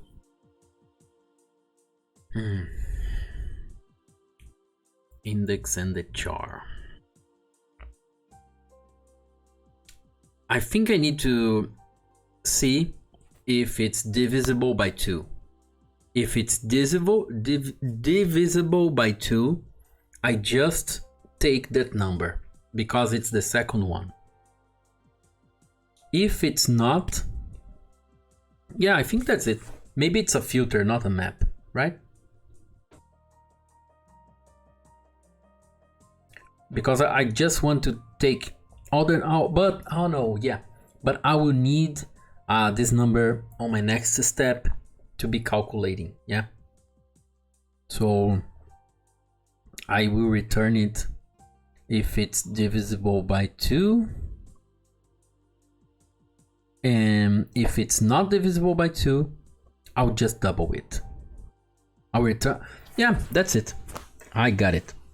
The same, if I was reading it here, I would say I'm on the first number, 7, right? Is it the second? No, so just return 7. 7 is put here on the next step of the collection. Then I go to the second and say, hey, the index is divisible by 2. Yeah, it is because it's the second one. Okay, then I'm going to put it on my next collection, but I will double it. I will do a twice. So I think I can write this like if y is the remainder of the division. So that's interesting because in Rust, this operator here is the remainder, not the modulus, yeah, I don't know yet if we need to use the modulus. Maybe at the end we need to use the rem Euclid, which is the actual modulus in Rust, I guess. But this one is the remainder. So if I divide the index by 2, is it going to be divisible? So equals 0. Then if it is, I just return if it's divisible by 2. So it starts on 0. 0 is going to return false. Then it's going to 1. 1 is also going to return false here. And then it's going to 3. Let me think. The numerator return 1, 0, 1, 2, 3. I think what I can do is to by the char here, right? Oh, it's not char anymore. It's integer right now. It's number. But this is index and this is a number. So n. We transform it here from char to digits. So I'll call digit. I'll use d. Okay, so I check. If it's divisible by 2, I will double it. So I just do 2 by that number. Else, I just return the number. I think that's it. Like I was reading. And then I go to my next map. I do apply another map. And in this another map, I'll get only the digit. And it will apply the next step. And the next step is taking, I assume that I will have it in the next time. So for the first filter, I got the first line. Here on the enumerate, I got here with the second things double. And now at the end, I need to apply that rule of 9s. So if this number is higher than 9, I need to subtract 9 from it. If this number is lower than 9, I just keep the number. So this is what I'm going to do in this map. So if the digit is higher than 9, what I return is the number minus 9. Else I return the number, the digit. Looks nice, I think. And then I have all the numbers doubled, and with the second step applied. And then I need to sum everything except the last one, which is the digit, the check digit. I think here is where Nathaniel was saying that I need to take care, right? I need to take care if I'm going to exclude the check digit from this sum here. How can I do that? How can I exclude the check digit?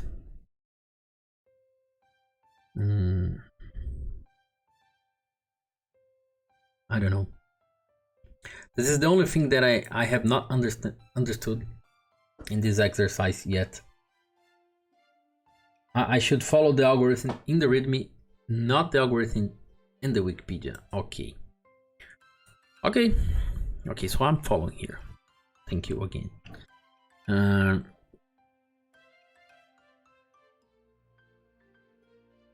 Maybe now I need to go to my tests, yeah? Because I think the test is going to say what I need to do. In this case, well, this is an example. I have this number. I will put this number there. So with the real example, it's going to be easy, right? Let me put this number here and remove this other one. So, okay, I have this number. What I expect to have is valid, it's true. This one is false. my first step was to remove the white spaces and check everything that is digit. It's okay on the filter map. Then I did enumerate, I did the reverse. So at the end, I will have this reversed. I will start by this 9 here, right? When I have the reverse applied. Then I do the filter map after this. And then the enumerate. Doing this check, I think this line here, line 17, is going to remove the latest one, which is the digit, right? Because the 0 is I can check for the first one here. If the index is 0, I just maybe filter it. I can put another filter. If the index is 0, I remove because it's the last one. But let me check again if that's the idea. So I'll double the second digit starting from the right, okay? So starting from the right, I will double. Why is that like this? If I start from the right, I take 9. 9 plus 9 is 18, right? 18 minus 9. Okay, got it. And then 18 minus 9. No, that's not true. That's okay here. It's 9. I started at the end. Oh, I need to keep it. No problem, because if I reverse it, I'll keep it anyway, right? I don't need to be putting in different order, reordering, doing the reverse again. And 6. So going from the right to the left, I have 6. I double the 6 and it's 12. Then I subtract 9, it's 3. I think that's all okay. That's okay. Because I'm doing it on reverse, there's no problem. Because it's the order of the numbers is not going to affect the result, right? The product. So there's no problem if I do in the reverse order. If my goal at the end is to double only the second things. Oh no, I need to do like this. I need to reverse this check here. That's the thing. Here I do the n, and here I do the n by 2. Because I'm reversing, then I reverse this check, right? I think I got it. And then by this, I solved this part. And then I'm going to sum everything. And I'm getting 57. And we have Jefferson here. Thank you for following, Jefferson. 57 is not evenly divisible by 10, so this number is not valid. Okay. But okay, I don't see the check digit here mentioned anywhere. So what I do is I will take this exercise to my computer and see the test cases, and this is going to help me. So let's go to the terminal here. Here, and I'll enter in my exercism Rust. Let me increase my font a little bit. So here you see all my exercise. Then I'm going to download this one because I was doing this only on the Rust playground. Now I'm doing on my own computer, and I'll enter on this Luhn. And I'll open the code editor here. So let's use Visual Studio Code again, if my memory allow me. Cool. And then we have test cases. I think the answer is going to be on the test cases, right? But we are on the right track. Test cases, process valid case is a helper function on the top of the test case. It calls a function called isValid, passing a number which is the same thing we are using here on our example, right? Where is it? Oh no, we called key code, not number. But anyway, just a matter to capture with a different name. There's no problem. And is Luhn expected? Okay, here I think it's going to be the boolean, what we are expecting, false or true. And this is the function is valid, where we are passing the number 1 0.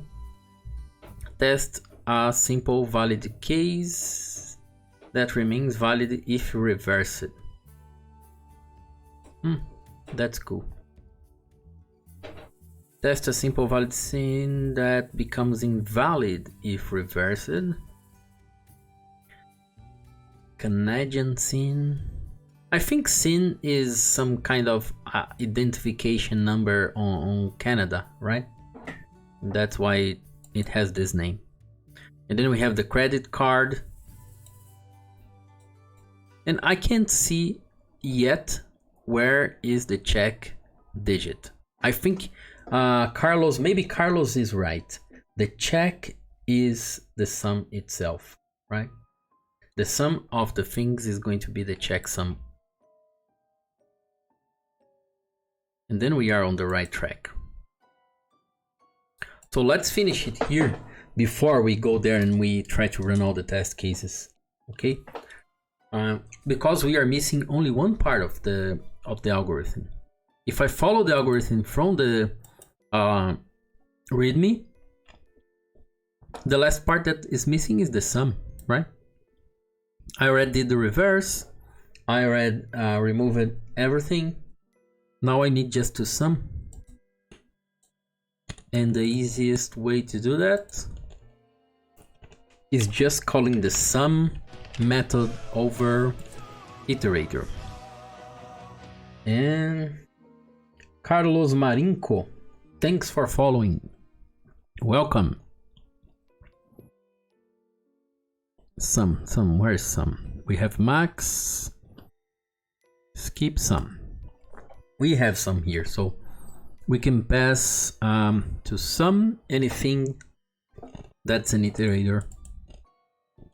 And what's going to return is something we can collect from. Oh no, we need to pass it here, right? You see, when we call sum, let me get back there. When we call it, it's a generic function. It's getting s, and s is the type we are going to pass to the function, and it's going to be applying our sum over that type. So we transform it to a digit. I assume that digit is going to be I32 or U32. Then we can pass which type we want to be applying that function. So it's a generic. So when calling it, we can see, we can pass here the type. I think it's I32. I think. When we call 2-digit here, we transform it to I32. Let's check that. 2-digit. I have this in the history somewhere. Rev, filter map, 2-digit.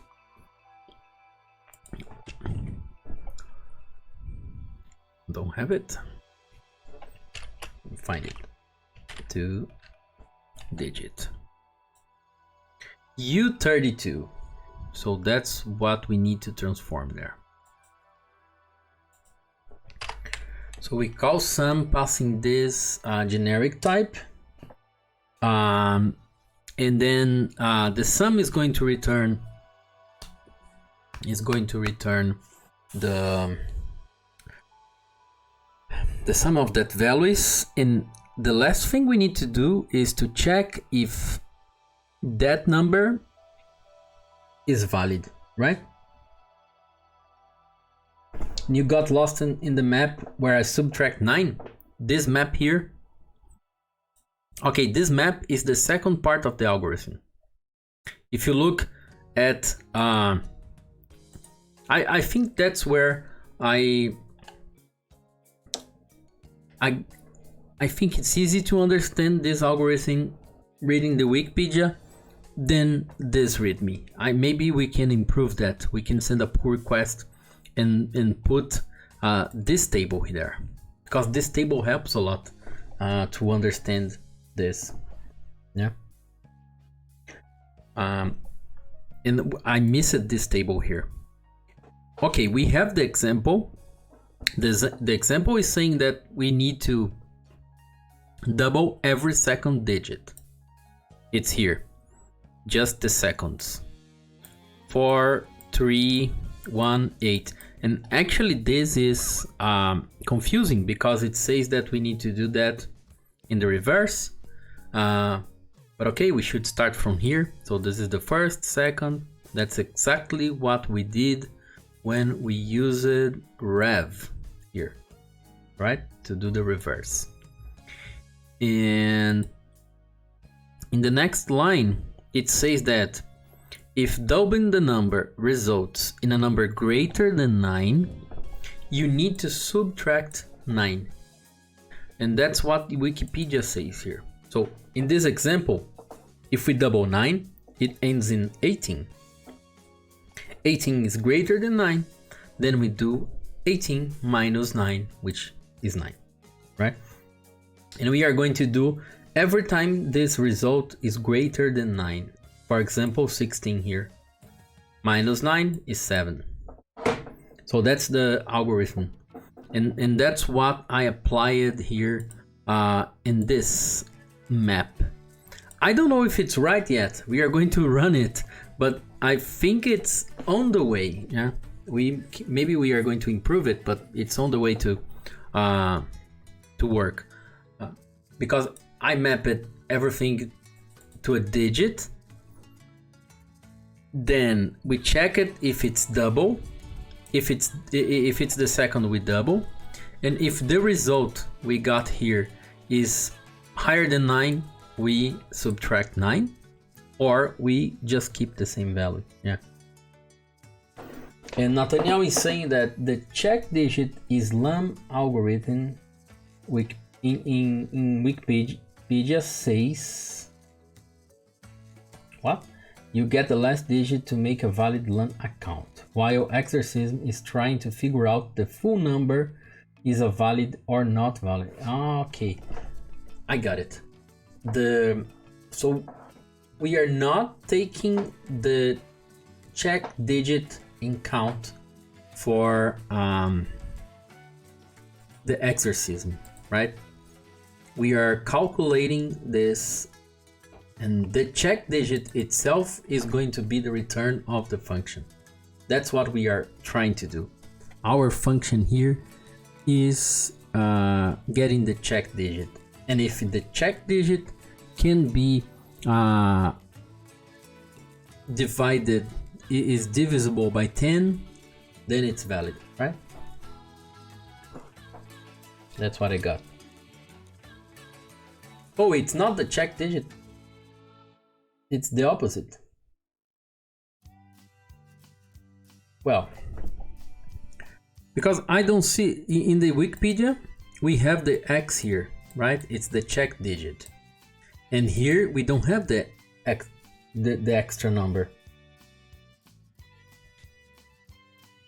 Okay. But in all the test cases, I think we don't have the latest one, right? That's what I understood. Let me see here. How many digits we have here? For example, a group of 4. Anyway, it doesn't matter the size. The last one is always the check digit. And we are not going to include this in the sum. Okay. Is the full valid account. X equals 3. Okay. Okay, so the last one is something that I'm not going to include. So somewhere here in my code, let me get back there. Maybe I'll need to change this map here and check if it's the last one. Maybe I will skip the first because I'll reverse it and not take this into account, right? I'll take this function, I'll copy it in the way I wrote here. Let's go to the code and run the test cases and see. So I'm going to the source, and here we have a function called isValid, but my function there I called Luhn, and I received key code. So I just need to replace this, I think, and rename here to key code. And I have the same structure. That's cool. Okay. The last part that I'm missing before I jump into run the test cases is where I return, I take the sum here, and let's say the sum is 57 or anything that we had in the readme here. Where is it? The sum is 80. We need to check if it's divisible by 10, because if it has a modulus by 10 equals 0, the number is valid. I'm just checking if the number is valid, not taking the check digit in count. I know that in Rust, if I do this, I might be doing the wrong thing, right? Because this operator here in Rust is not the modulus. That's what I learned. This is the remainder. But for this case, I think the remainder is right? I want to see if it's divisible by 10.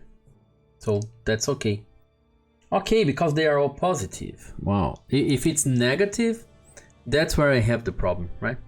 And here I have problems because of the name of my variables. I rename it in only one place. Cool. Okay. If it was negative, I would use here, instead of doing this, I would do like the RAM Euclid thing and pass 10 here and check if it's equal 10. But I think this is also going to work, no?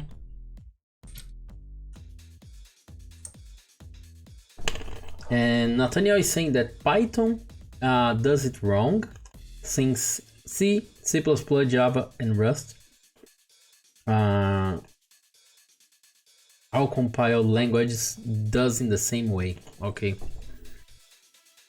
Yeah. The division in Python is also different, yeah. But if I use RAM Euclid instead of using the operator here, I think it's also going to work, right? But maybe I need to take this, I don't remember. Maybe I need to import the trait to use this, yeah. Okay, let's just do like this.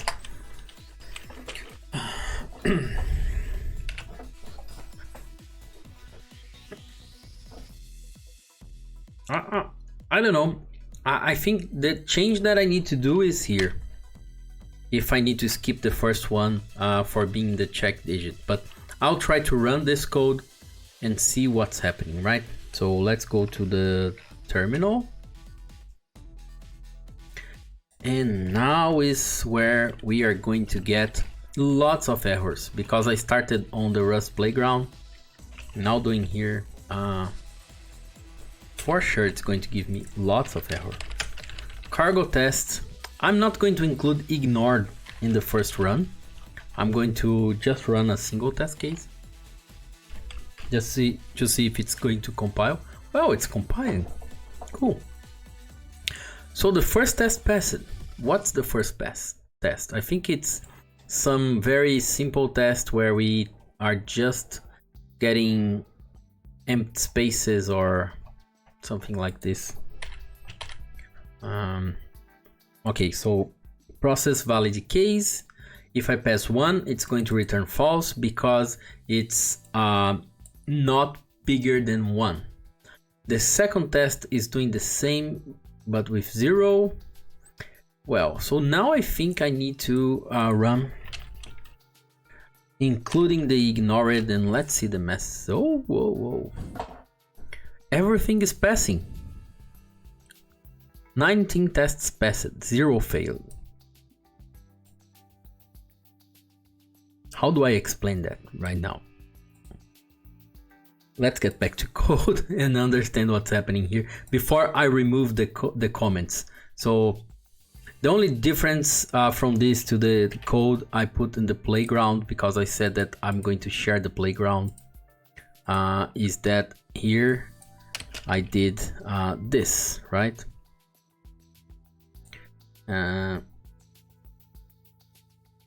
Can't find the name. Let me just do that, share, and then we are starting to understand what's happening there. Because I was expecting it was going to fail because I have not taken care of the check digit. Yeah, so that's okay. I'm going to share it. So if someone wants to play with it, it's going to be on the chat. And let's go understand what's happening. I think I know what's happening. But okay, these two first parts we already understood. The problem is here. The problem, no, but the thing where we need to understand better. Until here, we transformed everything to digits, get enumerate, and then we did this, which is taking the second element. I was expecting that in this line, I would need to skip the check digit. And why I'm not?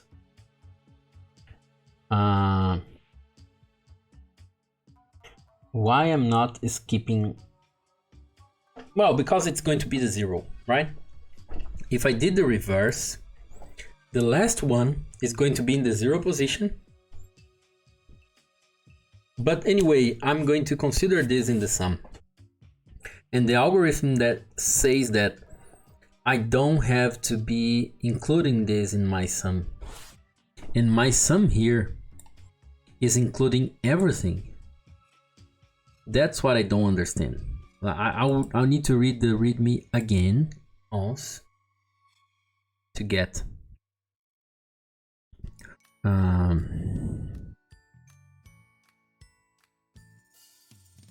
starting from the right. Okay, that part I got. Double subtract 9. Okay, sum all the digits. This is not saying to sum all the digits except the last one.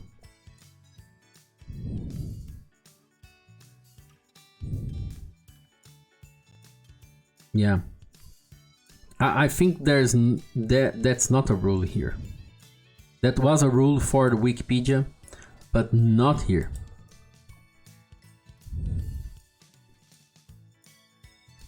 Here I'm just going to do everything, yeah. Yeah, the Wikipedia is confusing me. Well, so the Wikipedia page is linked here on the exercise, so maybe we need to add some note here, yeah?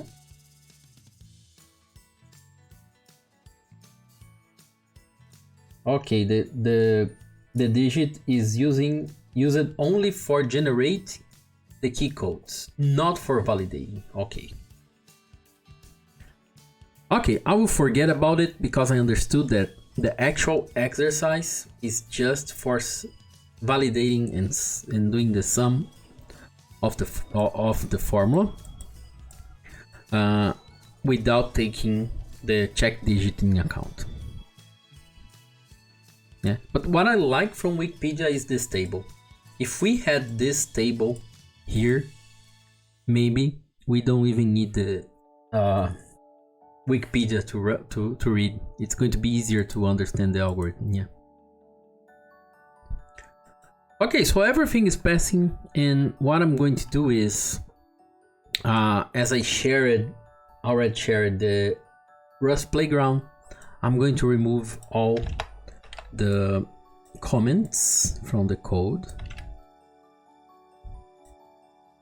I don't need comments. And I will submit this first version. Okay, everything is passing.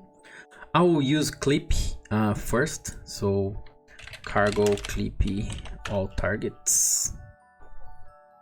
No problems. I will run cargo fmt. Cool. Let's see what's changing. Well, I don't know if I like this last two. Oh, look what cargo fmt did here. It took this line, the result of it, and then it checked the modulus here, and then it checked equals at the end. That doesn't look nice. I think it should be like this, right? Oh, actually it changed also the place where I put my e's. So I think the code I was trying to write here was not very idiomatic. Yeah, because I really expected to have this e at the end, not at the beginning of the line. Yeah. But okay, let's go to the next step. And Nathaniel said that I can do that without looping through the input 3 times. I can do it once. Do I have time for that? How many hours? Oh, I have a little bit of time for that. Okay. I don't know where to start. So you are saying that I can, for example, take this map, these 2 maps, and do everything in a single one, right? And I have a link for the trifold method. Okay.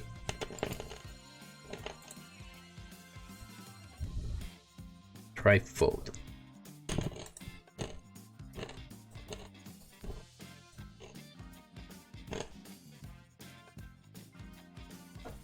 Okay. That's what I was talking at the beginning of the stream.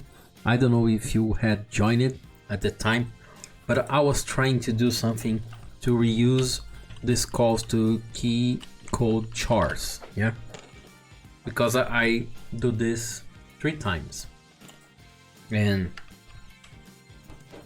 I attempted to create some kind of closure here, which accepts no argument and just reuse this inside it. But I don't think it's a good idea. You are saying that I can use this trifold. So let me see. And I'm drinking water. There's water in it. Line 3, line 4, line 5 and 12. Okay. Right. So what's trifold? An iterator method that applies a function as long as it returns successfully, producing a single final value. So it's something like the filter map, right? The filter map is going to apply only if the value is successful. Not successful, but having some. Trifold takes 2 arguments, an initial value and a closure with 2 arguments. Okay, so it's the same as a fold, right? A fold, for those who are watching and are coming from Python, fold is the same as reduce. So we have the reduce, where we can pass, we can accumulate things, and fold does the same operation. And in this case, it receives the accumulator and an element on the closure, right? That part is okay. But what I'm going to pass to the trifold. So you are saying that I can take, and I will write everything here on the top, then I can later be moving. So I can take the key code, and instead of calling, I can call charts here to get the iterator, but I use trifold directly here, and this trifold is getting, let me see,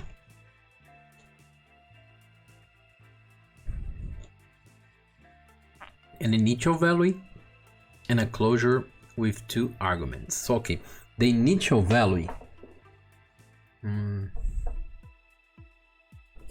that's the problem. What would be the initial value here, and what I want to accumulate?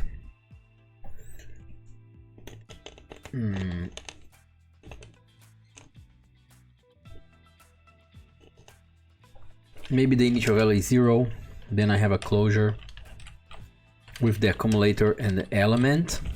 Okay, and then here I can pass a function.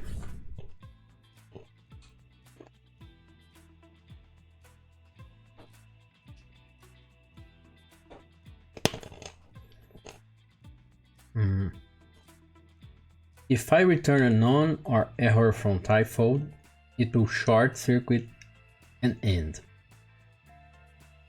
Basically, I have to validate the input, calculating the sum, and using trifold to stop processing. Okay, but I will do everything inside the trifold block, or I'll apply the filters before.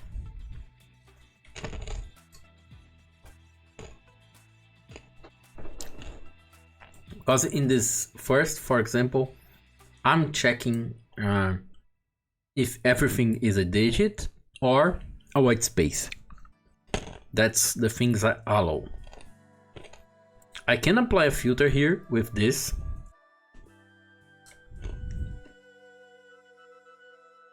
And then I can apply in the sequence the other filter. And at the end, I can put the trifold. Yeah. Maybe like this. I can do filter here. I'll try.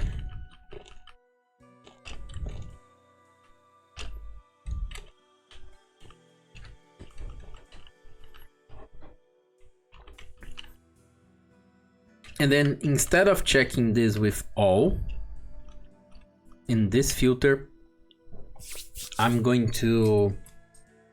No, that's not a good idea, because in my other code, in the previous code, I was checking if it's valid white space or not, and it was a short circuit at this. So in this case, the trifold should be the first thing to be done, right? And then I'm going to apply all the functions inside this block, I guess.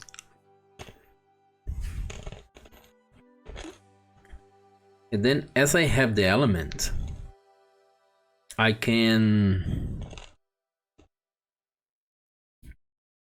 I think I can... Let me see. I can take this all.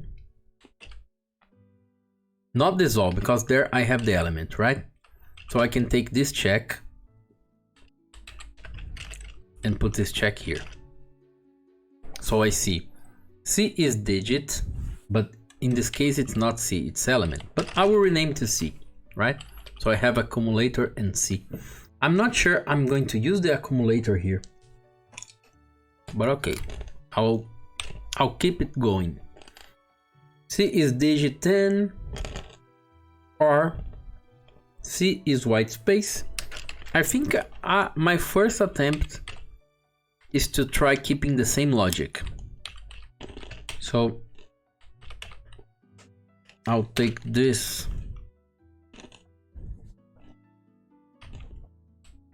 I already checked it is digit at the beginning. I will still need the count at the end, right? Oh, the accumulator. Maybe the accumulator is something that I'm going to check, because the result I have here is going to be included there. Okay. Let me see.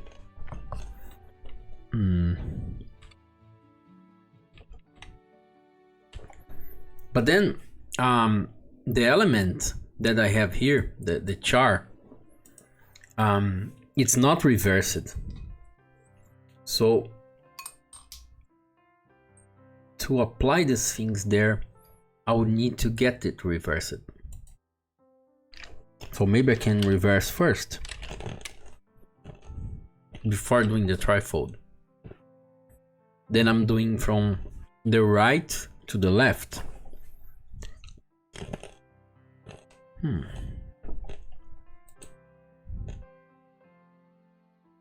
I don't know.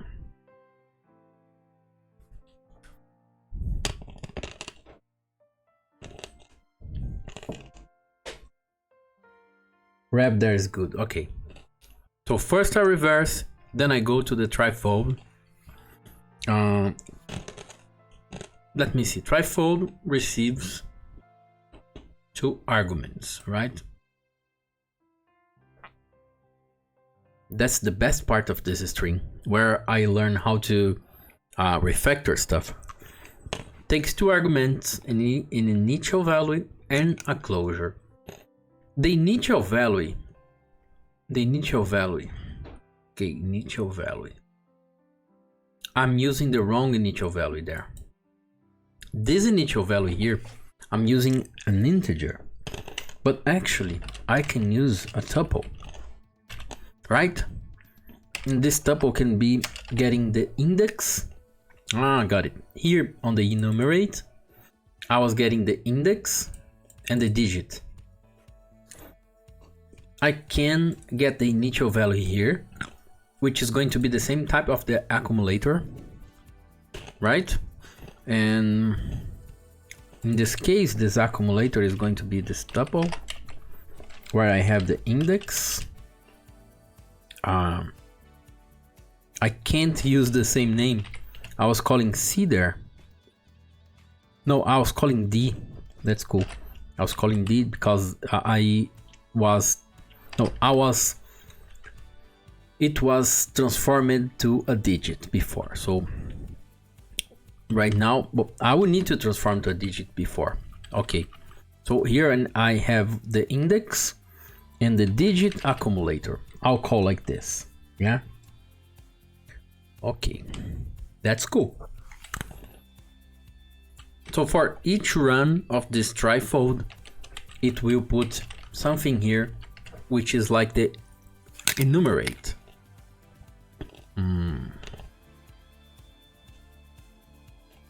But before, maybe I need to transform everything into digits and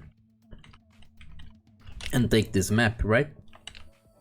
No, because I can have white spaces, and I'm checking white spaces only inside here. So maybe here I need to filter out all the things that are invalid, right? So I need to check if it's C is different than white space. I don't want white spaces here. What is index? What is index?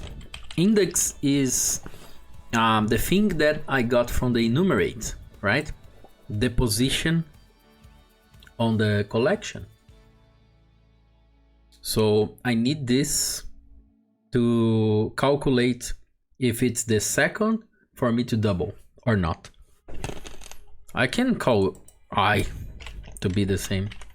And this D accumulator here is just because I can't use the same name, I guess. Why I don't use enumerated? Okay, I can use enumerated here. That way. Let me find this on the documentation. I don't know if I have used it enumerated.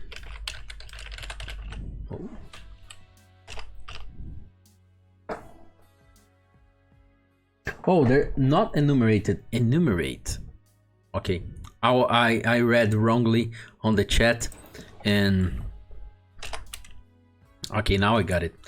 You say that I can use enumerate after this filter before calling the trifold, right? Nice. So if I use enumerate before calling the trifold, I don't need this.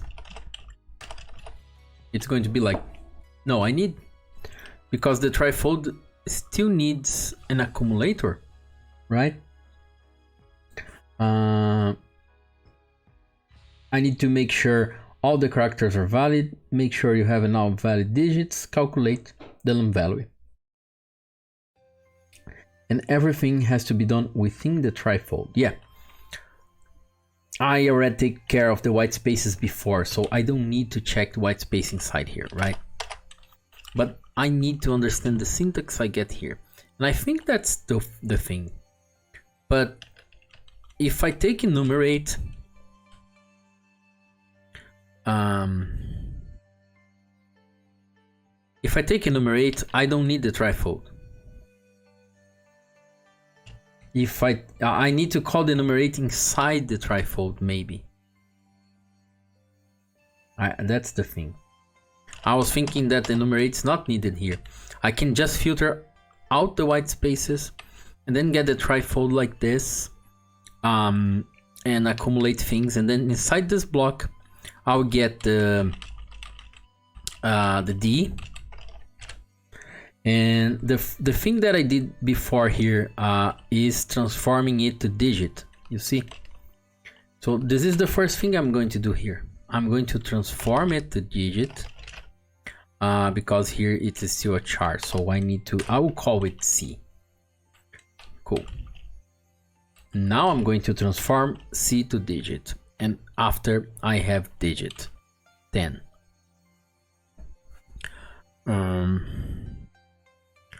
And what I'll do with the digit.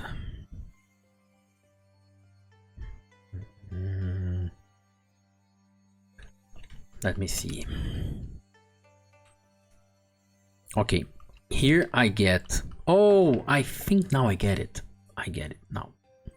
Look.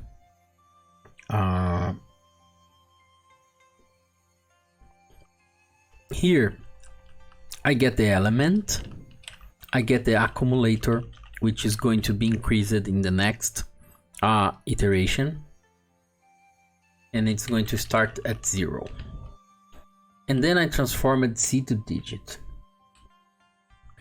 If I transformed C to digit, I can't call something to keep the fluid API, or I can call, when I transform it to digit, it's going to be U32.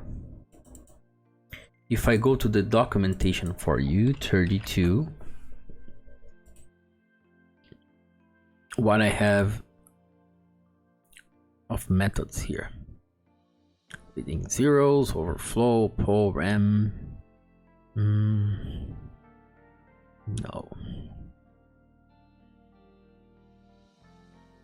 not something I want. Okay. It's going to be an option. Oh yeah, it's going to be an option. Cool. It's going to be an option because of the filter, right? That I did here. It's going to be an option. So if it's an option, I can take option. And here is where I need to find the method that I'm looking for. Here I have filter for option, right? And I have map for option. So I can map an option or do a match over it. I'm always trying to use a map, but for example, I could apply a map here, and inside this map I would take the number, transform it to digit, but maybe this map should be something that is going to apply only if it can be transformed to digit. But if I removed all the white spaces,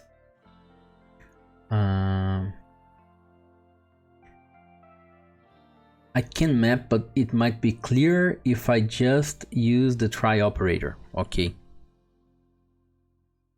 Because if I use map and it's an option, and the option is none, the map is going to do what?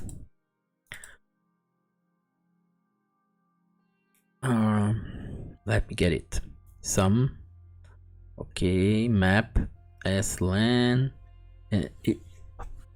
Maybe it needs to be a map or.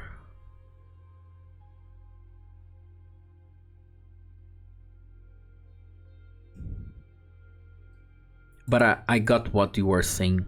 You are saying that I can just take this, like let digit equal C to digit without the map, and then I use the try operator. This question mark here is something that is going to try to unwrap the value from here, which is an option. So it's an option. Inside the option we can have sum with U32, or we can have none. If we have none, this question mark here is going to raise.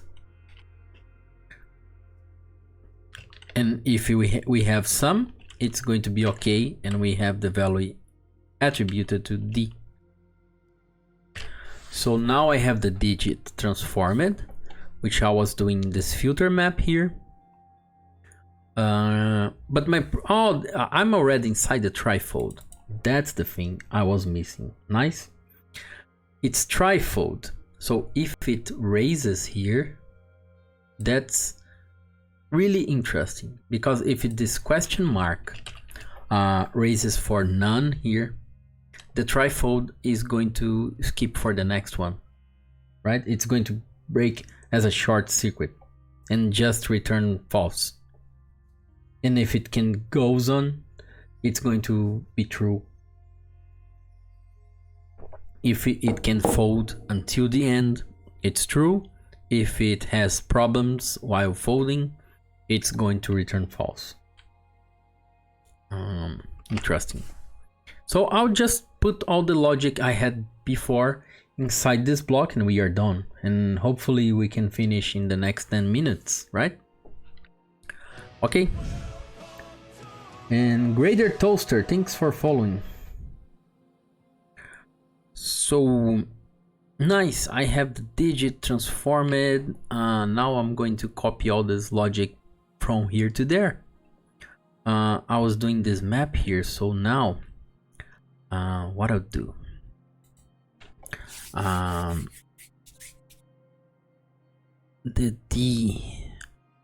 my problem is that the accumulator needs to be mutable, I think.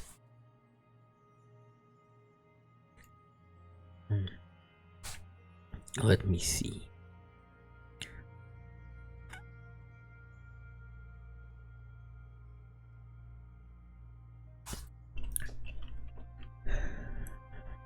I will do if I need to take the I, because now I have the index. No, I need to return this. So I would need to call the enumerate before, right?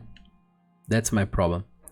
I would need to call the enumerate before, or I would need to do the enumeration by myself here. But I would do like this thing here is something that I will move up there here.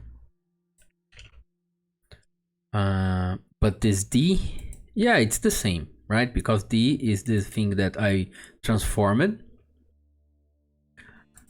and that's okay.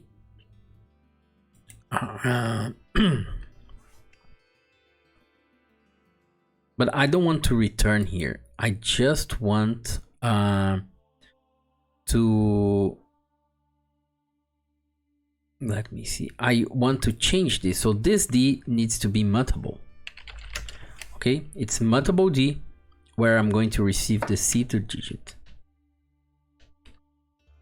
And it's being mutable. Now I can apply, here I need to attribute. So to attribute there, I can use this. I'll run Clippy to format the code later. And in this case here, this is just the, I don't need to do this check, I guess. Well, let me change it because it's really wrong.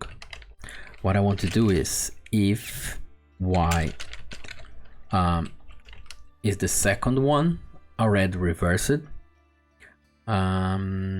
is different than 0. So it's the, here I was checking if it's equal 0. Now I will check if it's different than 0. I'll check if it's different than 0 because I need this to be mutable. And I'll check if it's different than 0. I don't know. But I think it should be reversed. If it's different than 0, then I'm going to do like this and apply like, I would double it. In that case, I just returned, I did the opposite.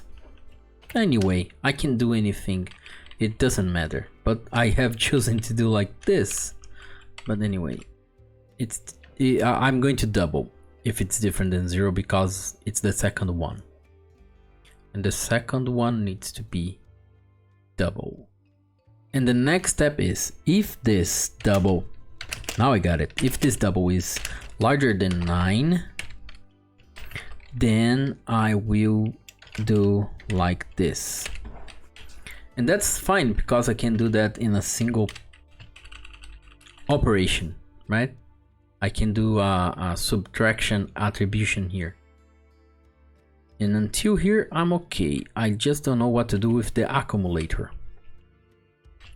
So I already moved this line to there and this line to there. So I have this 2 line covered. I have this line covered because I transform into digit here. I have the rev covered because I reverse it here. And I need to resolve this and then enumerate. That's where I'm trying to do that.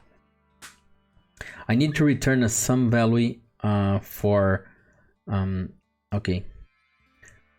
okay, so yeah, I need to return something here, but I need to return something from the trifold, inside the trifold here at this very end, which is something that's going to be put on the accumulator. So it's going to be a tuple, and it needs to be the index plus it needs to be the index increased. I need to return the index increased. Yeah, that's what I need to do because I'm on the 0. I'm going to the 1 and 2, and sure, it's Rust. It's sometimes it's similar to Python and sometimes it's very different, but it's also awesome. Yeah, it's my opinion is that Rust has lots of things in common with Python, especially when you are using traits, but all the other stuff is very different. Yeah, but the coding style is also similar. Yeah, the use of snake cases are something that is common to Python. Yeah.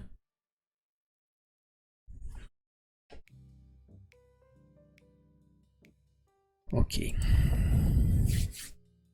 So you say that I need to return a sum, right? But I just need to return a sum. It needs to be explicitly a sum, and inside the sum, I need another value for I and another value for the accumulator. The another value for I is y plus 1. Going to the next. Cool. And the another value for the accumulator. That's my problem right now. What is the value for the accumulator? The accumulator is the digit, right? Here, I have the same thing. I have the digit here. But I need to get the digit I was, but I don't know. Let me rename it just ACC to be following the patterns, the standards. So I need to accumulate something for the next iteration, and then the next iteration I will use it somewhere. I'm not using it. That's the problem. I'm not using the accumulator anywhere yet, and if I'm I'll need to use it in my calculation. Maybe I could just do it like this and no problem. The accumulator is going to be ignored, right? Because it's not being used. Or I need to calculate the lump sum. Okay. I need to calculate the lump sum. Oh yeah, the lump sum. No, right. So the accumulator is the sum. So instead of using sum, every time I do the fold, I accumulate that, and at the end it's going to be the sum. So it's just going to be the accumulator plus d, which is the digit I have here. And in the next run, it's going to be the sum of the latest with the actual one, and so on. That's fine. Great. Now trifold returns none or the last sum. Okay. Okay, if it reaches the line 15, it's going to return sum and keep doing the calculation. If it returns none, it's going to return none if it can't transform this to a digit, right? If it's a wrong character, alphanumeric, a space, even white space, maybe I don't need to treat here if I don't want, because I will try to convert it. Yeah. And thanks for following. Your username is a big number, but thanks for following anyway. White spaces is still valid. Can I transform white space to digit? Yeah, I don't know. Okay, now I got what you said. I removed the white space because it's valid and I don't want it to be breaking my trifold. Yeah, okay. Okay, so I think I have everything here, and the last step would be doing the modulus calculation. This, because I have not done that. I need to take the solution, the return of the trifold, right? And with the return of the trifold, I need to apply that modulus to see if the thing is valid. But the trifold can return none, so I would apply a match over this. So all this thing can be included. I can attribute this to a new variable, and after I can match or do an if let over that variable, or I can use a map. I can use a map because it's, no, I think I'm not using a map. The return of the trifold is going to be what? Fold return R. So it's generic. It's try OK equal ACC. Okay, try OK. It's going to return a try, a sum. And then at the end, this sum, I'm going to have all the indexes and all the sum. Okay, so I already have the sum inside here on the second element. So what I need to do is unwrap OR, because it can be none. So I could do an unwrap OR. And inside this unwrap OR, if it's sum, I apply a function, or it's apply or else. I don't remember. Let me see.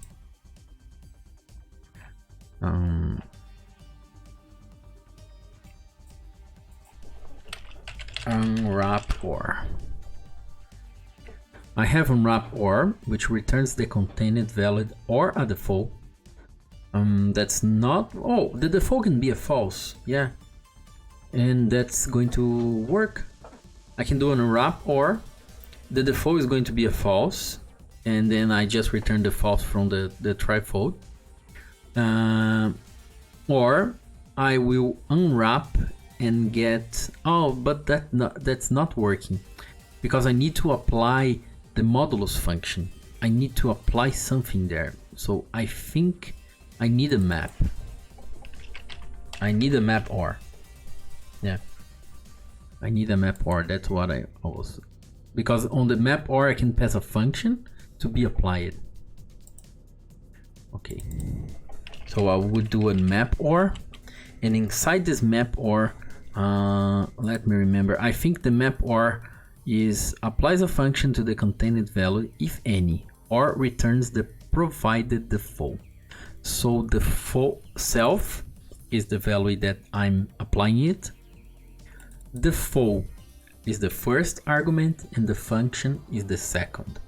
That's where I got sometimes confused, because I'm very used to Python, and every time we use something that has a default in Python, the default is the second argument, and sometimes in Rust the default is the first.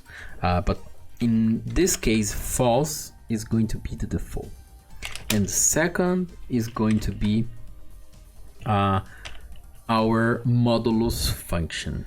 Cool. So when this sum is unwrapped, what we get is this type, a tuple. That's what we are going to receive here. A tuple having index and d. And now we can just do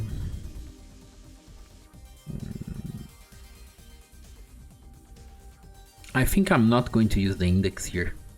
I just use the index inside. Maybe I can just ignore the index and just apply this D is the accumulator, not the D. Here is accumulator. It's the sum. So I can just apply accumulator, remainder accumulator by 10 should be 0. So my map OR is going to return a false whatever the trifold returns a none, and it's going to happen if it's not a valid digit. And if it returns something in the sum, I'm going to take the sum and apply the final check. And that's it, I guess. Then we have this last line covered. We don't need the enumerate. And why we don't need the enumerate? Oh, because we are doing the enumeration here, right? We are increasing the index every time we iterate in the trifold. Yeah, so maybe It would be a good idea if we use the enumerate here before, no? What if we use the enumerate and then we receive the index? Then we don't have to calculate it. I don't know. But anyway, I think that's okay. Yeah. Let's run it. Comment. I don't remember if I submitted my latest version. I think I forgot to submit my latest version, but no problem. I will submit later, and also it's recorded. Okay, try to run it. Let's run with everything. Oh, it's failing. Let me just run the first. I think the first one is going to pass, right? Yeah, the first one passed. So I need to really take. Oh, test a single zero is invalid. Test a single zero with white space is invalid. Let me see those test cases. A single zero is invalid. Okay, and there is also a single zero with white space. Single zero with white space here. White space and a zero. Right, so getting back to the code. The white space we are getting here on this filter. Maybe I can filter here by this single zero. Yeah. I'm not checking the lane. Yeah, I forgot that. But I also have not checked the lane here. Where I check? Oh, I checked here. Yeah. So this line is not covered there. I transform it to its digit, but I forgot to check the count. Here I was counting if it was +1. So where I can do that here? I think I can do in the same filter. No, not the same filter. The filter I'm just removing. I have the lane sort off at the end. I have here where I'm ignoring, right? I have the index, and the index is going to tell me. So instead of ignoring the index, I can check it. And I can do like the return here is if the index is higher than 1. And I have this modulus thing resolved. I think I need parentheses here. Actually, I don't know if I need this parentheses here, but that's okay. And then I check the len here for the index, and here I check that.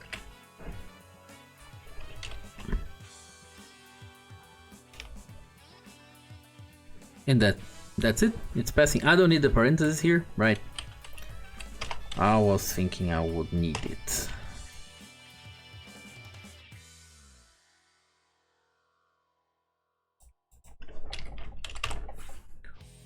Yeah, everything is passing right now. That's cool.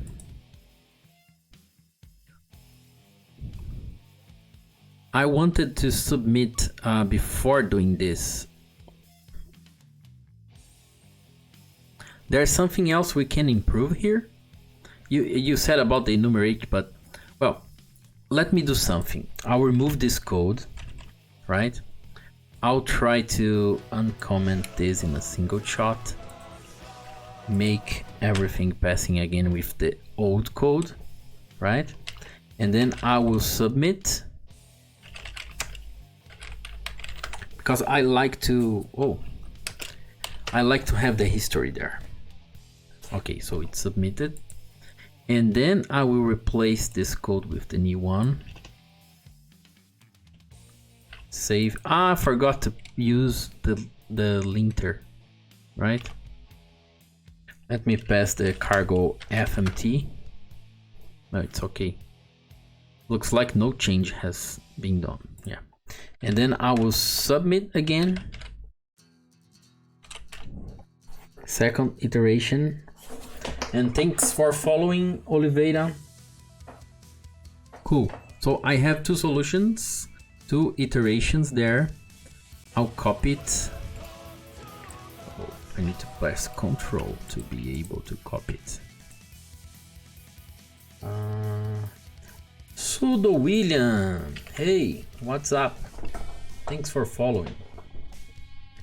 Welcome to the Code Show, and the solution is there, Nathaniel.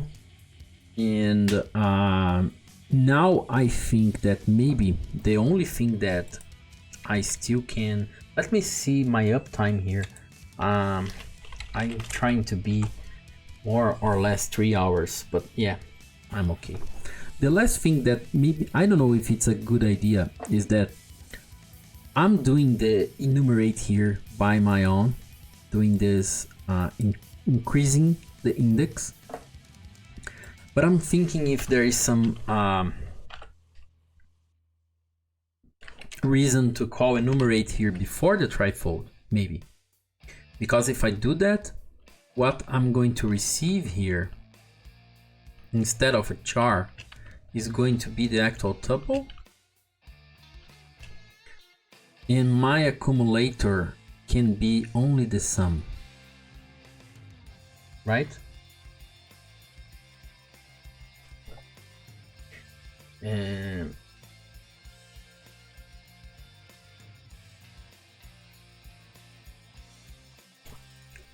Carlos is saying that got confused with the conditional higher than 9. This one, right? Well, this is on the Wikipedia page, shows it in a way I think it's easiest to understand.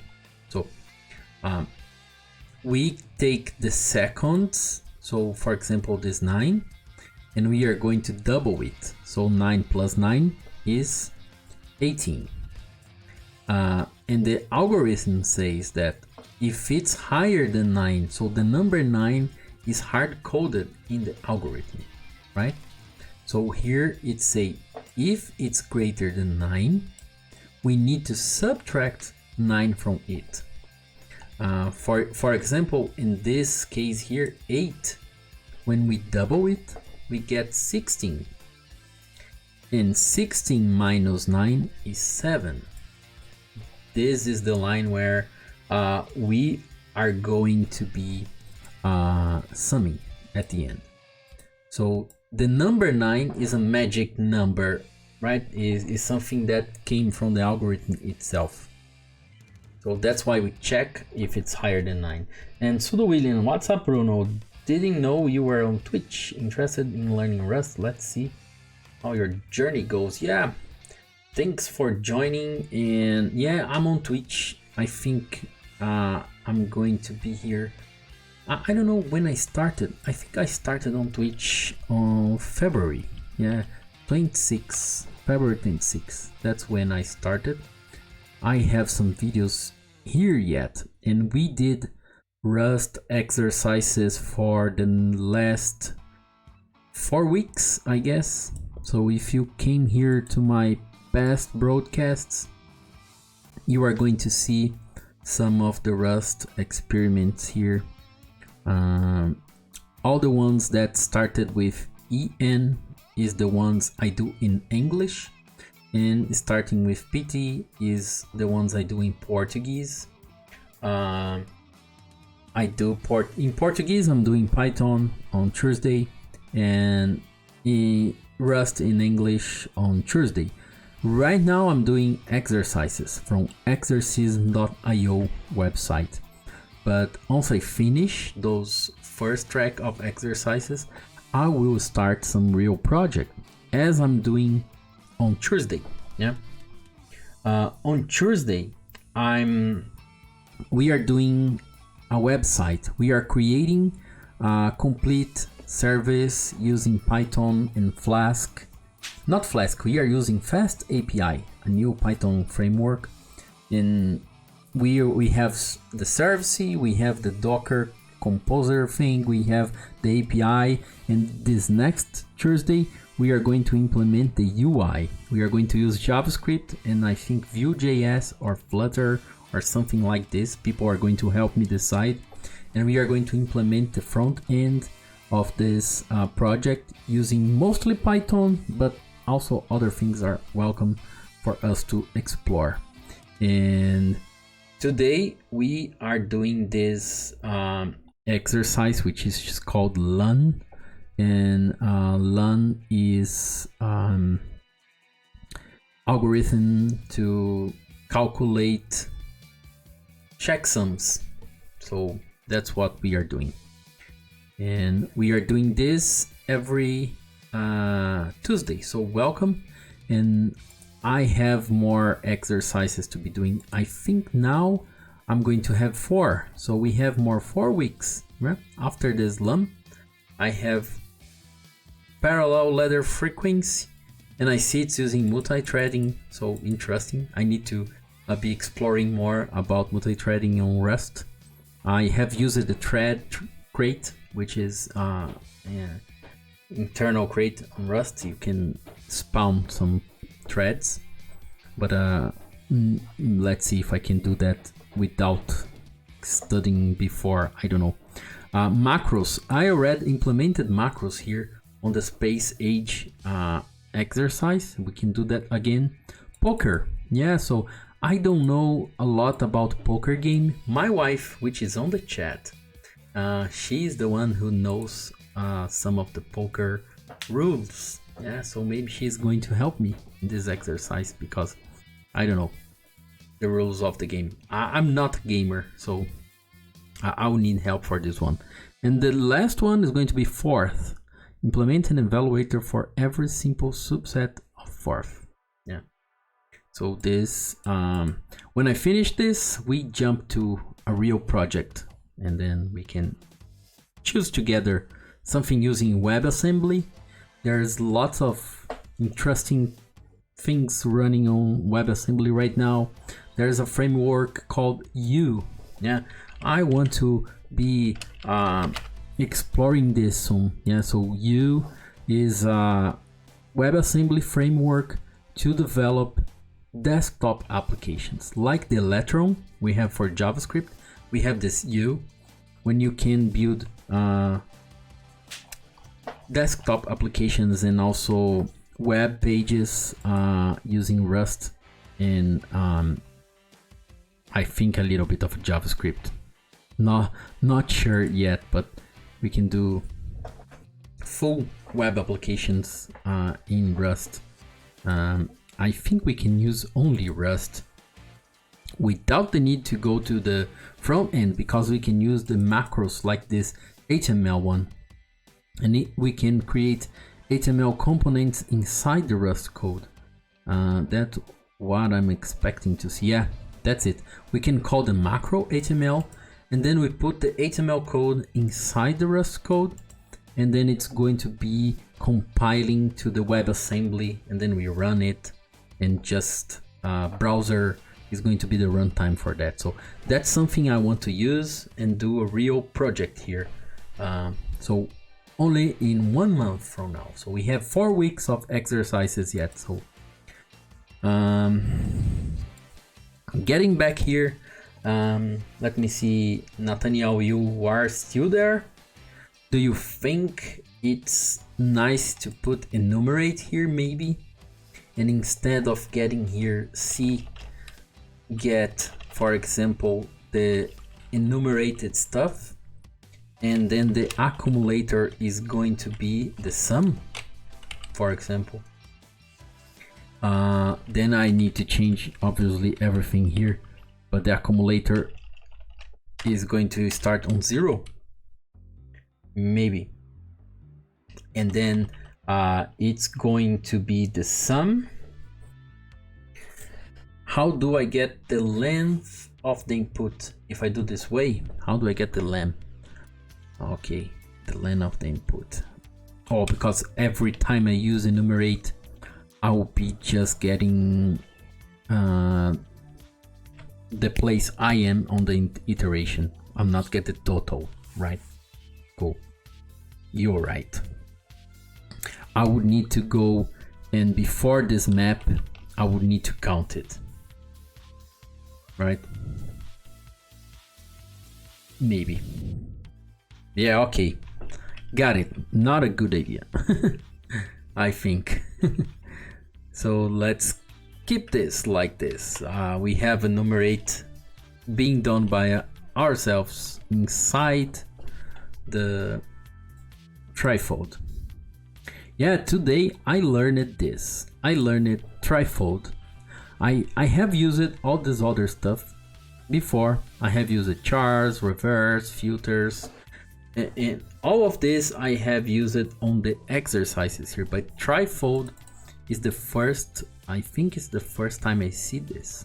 So it's going to try this until it gets the sum. Yeah, that's nice. And Nathaniel is saying that if I want to use the enumerate, my accumulator will have to still be a tuple. And then on that tuple, it's going to be the same because I'm going to increase the index and also I'm going to increase the count. And then I don't have any advantage, right? Because I will be increasing both things. So I don't need the enumerate, I guess. The trifold is going to iterate until the end anyway. So enumerate is useless here.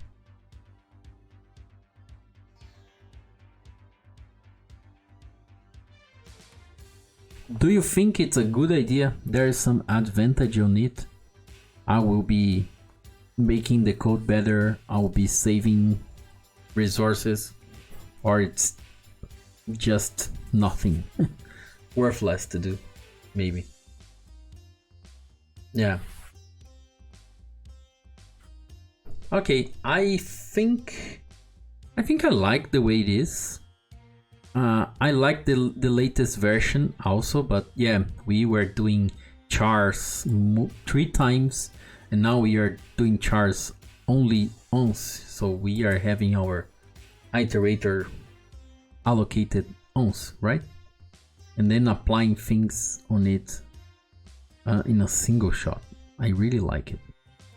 And also I like that maybe I can what I would do also, just thinking about styling, is remove this this inside here, because you are telling that it's gonna be clear, but what if I did like c.map, because C is returning here an option? No, not C, but when I do c.toDigit, it's going to return an option. And then I can apply a map to this. And on this map, I can create a mutable D.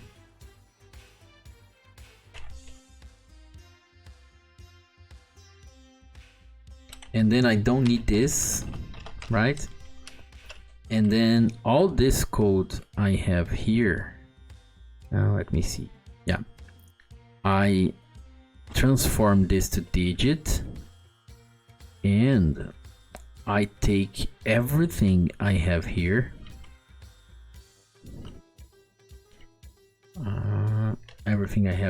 I take to inside the scope of this map closure. I have D, then now I will have it in this. And I can run. No, I can't. I was wrong. Expected in num and found option. Yeah, looks like I was wrong. I'm returning sum directly here, but when I applied map, I remove it. Yeah, so I don't need this sum.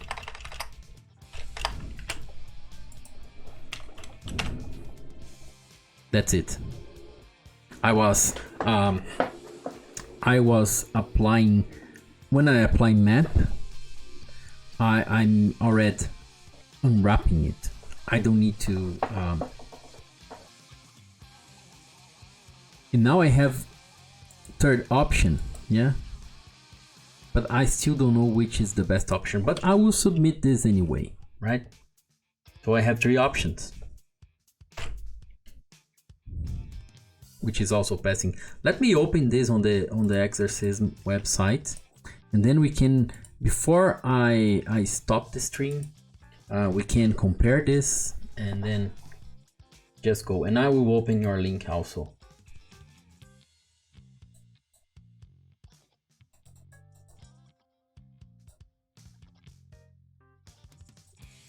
Okay, so I have the first iteration here where we called chars 3 times. And then I have the second one, which I already have a review. Looks good. Instead of using a question mark, it's possible to use a map, just a code style decision. Yo, I was not reading it and I just did it. Nice. Cool. And here we use it a let to attribute it. And the next iteration I have here is the one where I transform the character to a digit. I map, because the return here is going to be an option, and the option can be mapped, and I map to a mutable D, and then I do what I need to do with this mutable D, and I return the thing that's going to be used in the next iteration here in the place of the accumulator, and all the other things are the same. That's cool. And let me see the link that you just shared here, which is, well, basically the same, right? Cool. Oh, but you have the enumerate. Cool. So it's even another option. You are using the map, but you are also using the enumerate. But what you have changed in here to use the enumerate? Nothing. You are still getting a tuple and also a tuple there. You are just ignoring this first element because now the enumerate gives us. And at the end you can just return the index without need to increase it manually. Yeah, I see no advantage on using the enumerate, but that's cool to understand it. That's nice. I think we are done, and I would just complete the exercise. Or any other comments, questions, concerns, suggestion? Let me see. We have some people on YouTube watching, so we are at the end, but anyway, thanks a lot for watching. We have people on Periscope, Facebook, and also on LinkedIn. First time I do that on LinkedIn, and I was expecting no one will join, but looks like people are there, so thank you so much for joining and watching it. And if you want to interact the next time, please go to twitch.com/codeshow. Our chat is on Twitch. Yeah, that's great, people. What do you guys think about the solution? Do you think it's nice? Because I would just complete the exercise.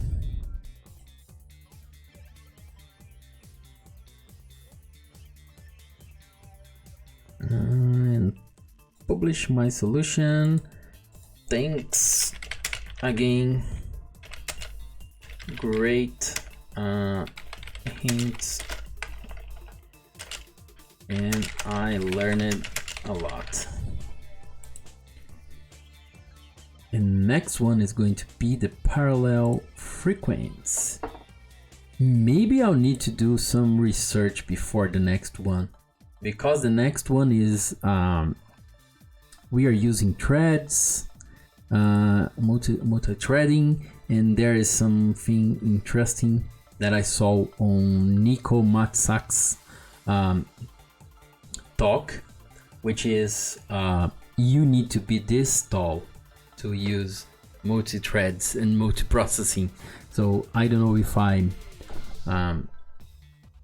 know all that I need to use this concurrence in Rust. I don't know which kind of things we are going to use. I assume you are just going to use the internal thread and spawning just some threads, but let's see. So next Tuesday we are going to do this. That's going to be interesting, using threads and concurrence in Rust. And we are almost at the end of the exercises. So thank you everyone for joining. Thank you everyone for interacting on the chat. That was awesome. I learned a lot, and I hope you also learned a lot. So right now I'll do a raid to another channel that is also doing some coding, so feel free to get there and just say hi. It's awesome, and thank you. Good night everyone. See you on Thursday to do some Python. Yeah, thanks. And thank you, Nathaniel, again. Yeah, I have no words to thank you because your help is always very, very helpful. Thanks a lot. And also, yeah, Carla, it's not .com, it's twitch.tv. Yeah, very nice. Okay, goodbye, people. See you.